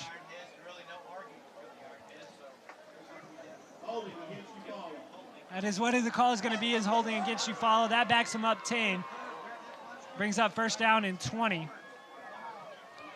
But the thing here that you got to remember is, yes, you backed up 10 yards, but you still can't take time off the clock. You know, and so there's still 7:27 left to go. And the Checotah Wildcats, you know, they can't get that time back. Yes, definitely can't. So it's a huge, huge drive here. And we got a timeout on the field. We're going to take this time to let you know that the game of the week is brought to you by Bravado Wireless. Please visit your local Bravado Wireless store all over eastern Oklahoma. They will get you hooked up. New iPhone 11 is out. You can get hooked up with a new one of those. Or go to bravadowireless.com. Make sure to check out our friends at Bravado Wireless, hooking you up with all of the deals all over eastern Oklahoma. You know, anywhere from Idabel to Spiro, wherever you are. Our friends at Bravado want to hook you up. 24-14 the score. Eufaula ahead of Checotah. All right, you're back behind the chains here, but you have this lead. What are you doing if you're Eufaula? If I'm Eufaula, I hit a quick screen pass. You've got some room to work right now. The screen pass has been successful for you, especially with the alignment of the defense. Hit a quick screen pass and get up the field, and then start running your offense, and that's running between the tackles. Right now, they got the Wildcat formation in them. Hampton takes it, deads one tackler, and gets all the way out to about the 15-yard line. Great job that time from the Wildcat formation. What's at stake here is Checotah is trying to stay undefeated on the year. Checotah 2-0 with wins against a 2A team and a 4A team. Meanwhile, Eufaula, they are looking for just their 3rd victory this decade over their bitter rivals, the Checotah Wildcats. Yeah, and this would be a big, big win for them and their town. The entire town is out. Student sections are on their feet. The clock is winding down as we're under 7 minutes to go. 2nd down, about 15. Nick Jones is back in at the quarterback position. Jones tucks it away, keeps it, sheds one tackler, and he's got space. That's a 5. Ball's loose into the end zone. Did he cross the plane? It's going to be a huge call. If he crossed the plane, it's a touchdown. If not, they are going to say it's a touchdown. We need to look at that one again. If he didn't cross the goal line with that ball and he went out of the end zone, that's a touchback. And remember, there's no instant replay in high school football, so what the refs call, they call. But just for our benefit, we're going to look, and it looked like he did cross the pylon before the ball was stripped. Take another look. This is a great angle right here. And there's a player blocking our view. The player was in the way. Like you said, there is no instant replay, so they call it a touchdown on the field. It stands. Huge play for Eufaula. They extend their lead again. They're going to pending the extra point. And this is blocked. Great penetration that time from Checotah to block the extra point, but it's still a 2-possession game technically. but that makes it a very difficult two-possession game. Yeah, it certainly does. Check out the play right here. You can see this offensive drive that gets them all the way down to the end zone for their man, Nick Jones. Nick Jones to get inside the end zone. 30-14, so it's a 16-point lead. So yes, Checotah gave up the touchdown, but technically it's still a two-possession game. It's a two-possession game before, it's still a two-possession game. You just got to score a touchdown and get the extra point, or pardon me, the two-point conversion both times.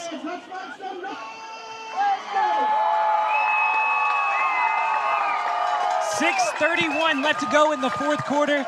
The McIntosh County War voted the best high school rivalry in the entire state of Oklahoma, has lived up to the hype. And this is a state with a lot of rivalry games. We're talking about the Backyard Bowl, the Patriot Bowl, and a number of in-city rivalries. We're talking about the Moore War, a number of rivalries in this state. And this right here, Bravado Wireless is carrying the best one, and you're getting to watch it right now. These two towns are located just 15 miles away. It's a 19-minute drive from high school to high school. And these towns are showing up in force here for a small town Friday night in Oklahoma. Great atmosphere. Got Eufaula Lake in the background as the Eufaula Ironheads are looking to defend their home field. This one taken on a line drive, shoveled back to Barrett. Barrett gets a 30-yard line, sheds the tackler at the 35. He's going backwards, though. Now he's going forwards, though, to the 40, to the 50. Nobody's gonna catch Barrett.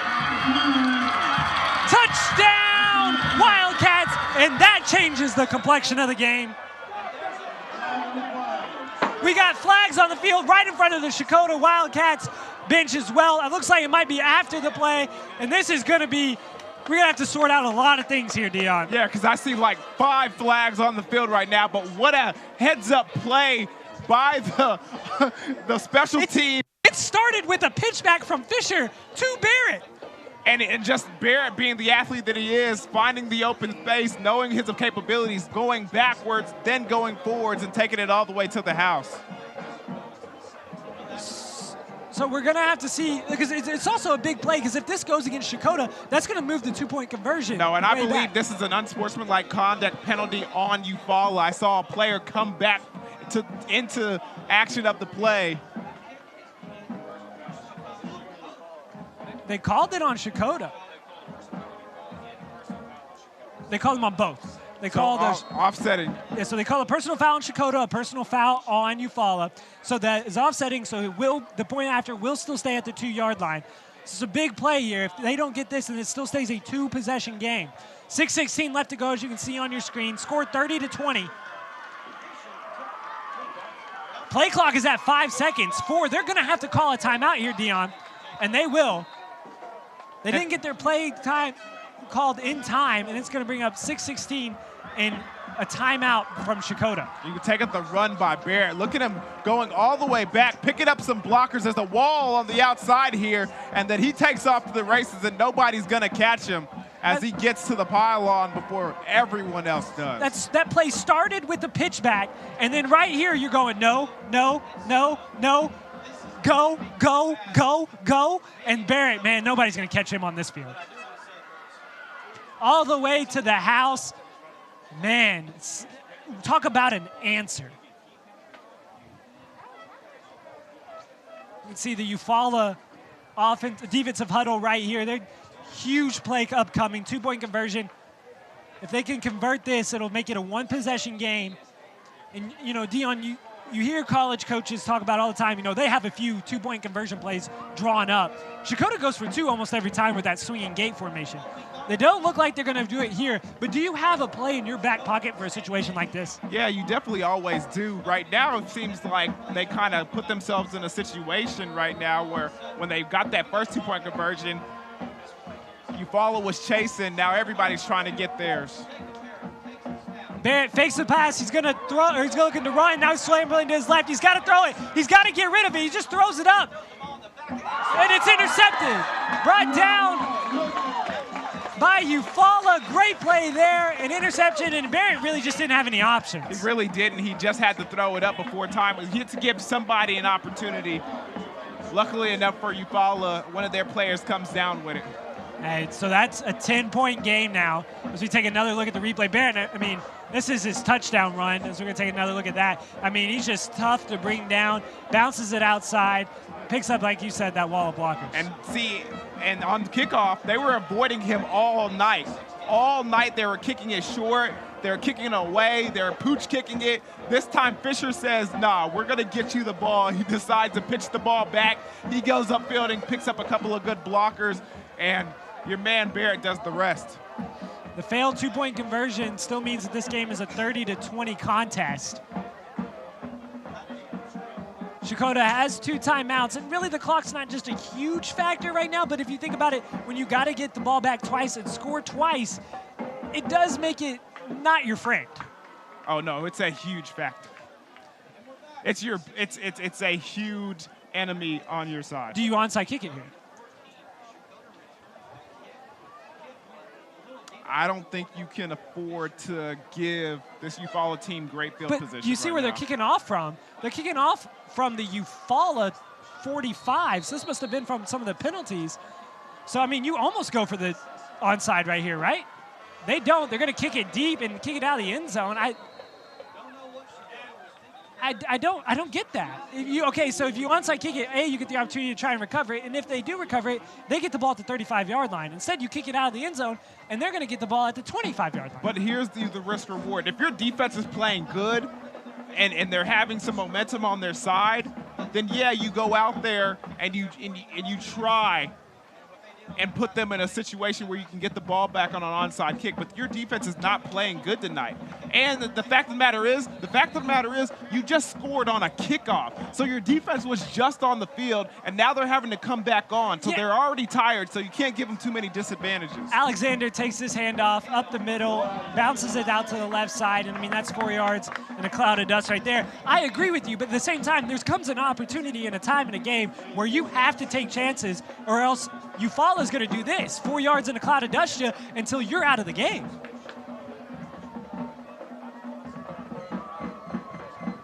Second down and 6 to go. The Wildcats are going to have to, hoping against hope, as we said, Dion said, I guess we didn't say, the clock is not their friend anymore. Nick Jones in the gun.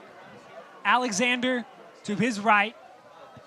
They're going to keep it on the ground for sure. They fake it to Alexander. Jones keeps it on the right side. He got a blocker, but he's brought down before he can get to the second level, right at the 25-yard line, and brings up third down, and we'll give him 5. That was a good job from number 72, Clancy Campbell, coming off the edge, making a play, upending Nick Jones. The play clock is at 15 now. They will probably wait all the way until this play clock is at 0 before they snap the ball. As you can see, Jones with his hand up, he doesn't even know what play they're calling. All right, play clock's at 5 now. They snap it, throws outside to Deere. Deere takes it at the 50-yard line, brought down right around by the horse collar. We're waiting to see if there's any laundry on the field. And you can check out this replay. I think he got a grasp of the jersey, not the horse collar. Oh, no, that was definitely... Nah, that wasn't a horse collar. That was he threw the flag, so the refs are gonna call it a horse collar. But I'm telling you right now, that was mostly the jersey and not the. You gotta grasp the shoulder pads inside the neck for it to be a clear horse collar tackle. You can't. A jersey grab is not a horse collar tackle. Described like a true defensive player up here in the booth, You're not gonna keep. I'm seeing. My eyes are right here. Oh, your eyes are right here. He just tossed him into the sideline. That doesn't matter. That's football. By the shoulder pads. Yeah, he touched him by his jersey, not his shoulder pads, Look at the replay. Look at the replay once again. Look at his shoulder. It's the jersey. The back of the neck. It's the jersey. It's first down and 10. They give it to Alexander. Alexander moving on. Feet turning out to about the 44-yard line. I mean, that's 3 yards, 4 yards, a cloud of dust. And I was talking about this is the risk reward you're talking about. Is your defense is going to stay on the field, but you didn't even give yourself an opportunity to get the ball back. Why not onside kicking it? Clock is running. It's going to be down to about 4 minutes before they snap the ball.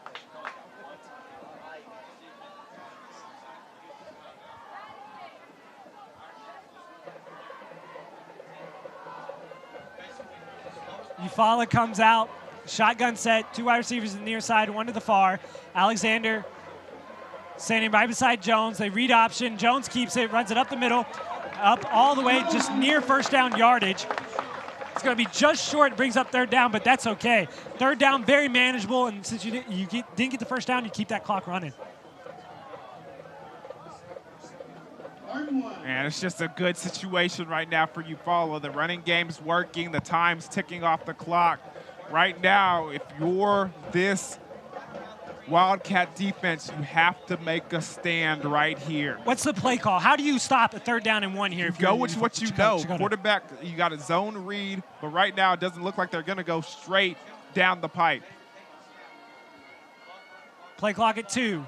At 1, Jones snaps it, gives to Alexander, and he makes the first down. Alexander brought down by the shoulder pads at around the 34-yard line, but he picks up that first down, and man, oh man, time is running out for the Wildcats. Let me guess, Seth. That was a horse collar tackle right there? That wasn't a horse collar tackle. That's completely different than the other one. Now it's not a horse tackle. And now I'm worried about those eyes you were talking about. If you think that was a horse collar, Dion, I don't know if I can trust your eyes. I was making sure your eyes are good. Just double checking. Hey, 2:56. We like to have fun here in the Bravado Wireless booth. Play clock is at 5. Jones in the gun. He's going to snap it when this thing's at 0. He does. Fakes the give to Alexander. Keeps it himself. Brought down right around the 30-yard line. Checotah has a timeout.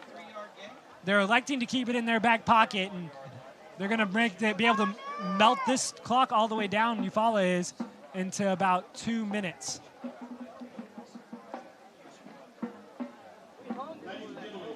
Please do tonight's game, regardless of the outcome.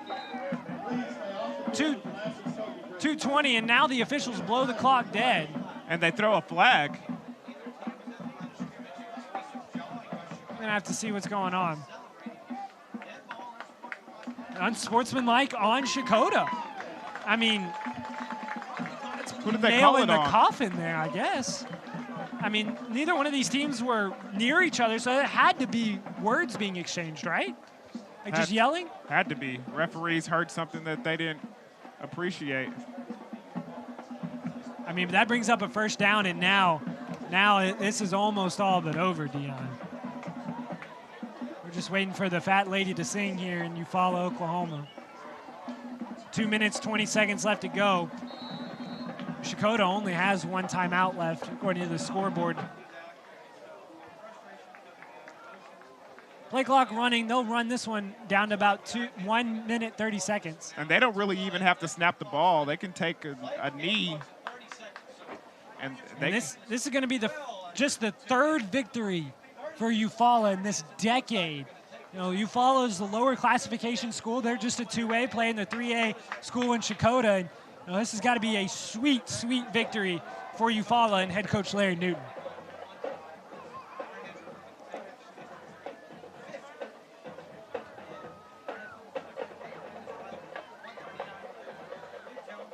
Jones gets the snap, gives it to Alexander. Alexander running full steam ahead.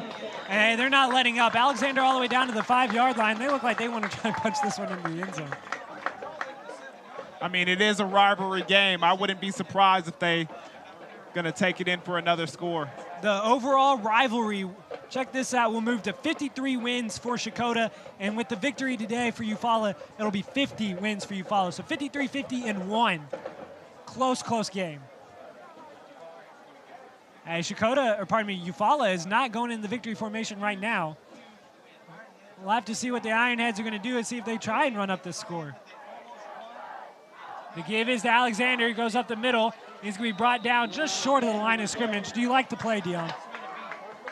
I think they should have taken a knee right there. I mean, there's no point of running another play. They're going to have to play one more snap at least. He does pick up the first down. Clock's not running. Clock's running now. This will be the last snap of the game, Dion. crowd is on their feet. The Checotah crowd heading towards the gates as their Wildcats lose for the first time this season. Nick Jones, they're going to give it to Alexander. He's going to try and punch it into the end zone. He's brought up just short, and that should be the last play of the game. Brought up short just at the 1 yard line. That will be the last play of the game, and the Eufaula Ironheads pull off just their third victory of the decade over their bitter rivalry, the Checotah Wildcats. Give the Wildcats their first loss of the year, and the McIntosh County War belongs to the Ironheads.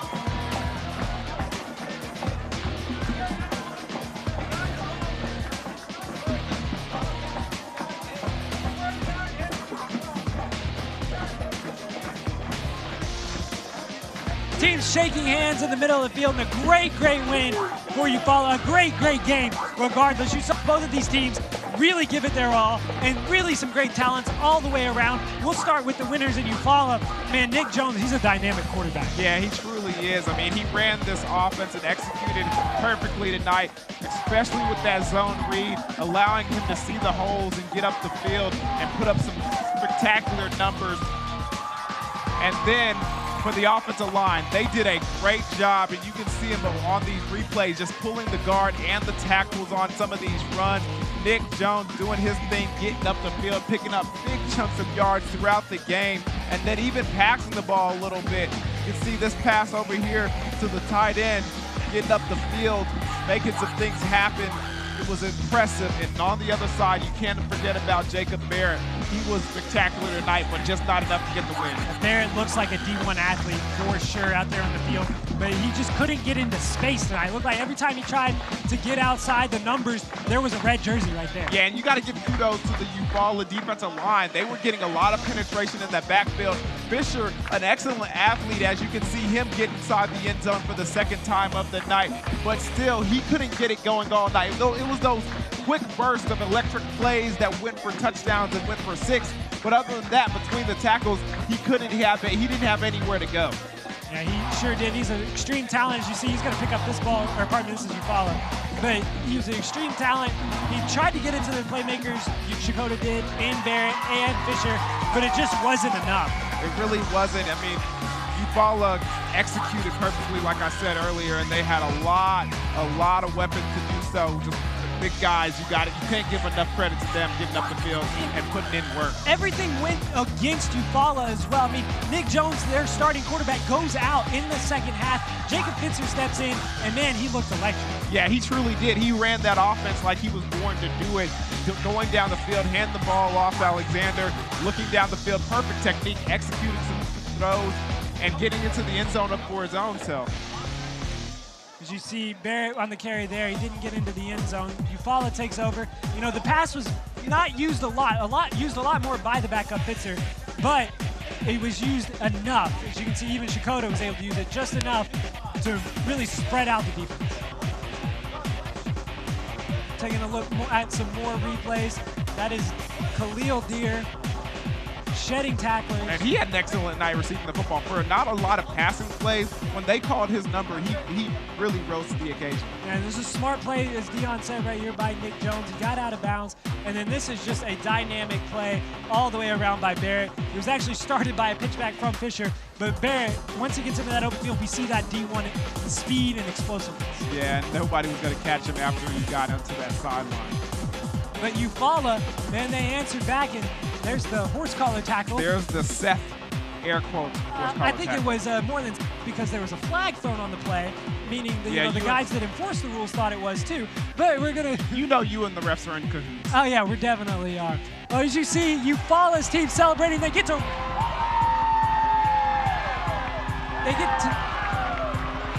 raise the trophy. Eufaula Ironheads victorious over the Wildcats for just the third time this decade. They moved the overall series record to 53-50-1 in favor of the Wildcats. But a great win for the Ironheads. And hey, Bravado Wireless, we're not done with this Game of the Week stuff. We are back next week. That is right. we are going to be at Hilldale as Tulsa Central is playing at Hilldale. It will be a fantastic game, one that we're really looking forward to broadcasting. And man, if it's anything like this, it's got a lot to live up to. Yeah, it really does. We had a phenomenal game here today. Hilldale should be exciting. Tulsa Central, a team with a lot of athletes over there, so it should be a good matchup. So make sure to tune in. That game will be at 7 o'clock. We'll have a pregame show starting at 6:30. And so for all of our friends on the Bravado Wireless crew, Dion and Made, I'm Seth Campbell saying so long, and we'll see you back here next week.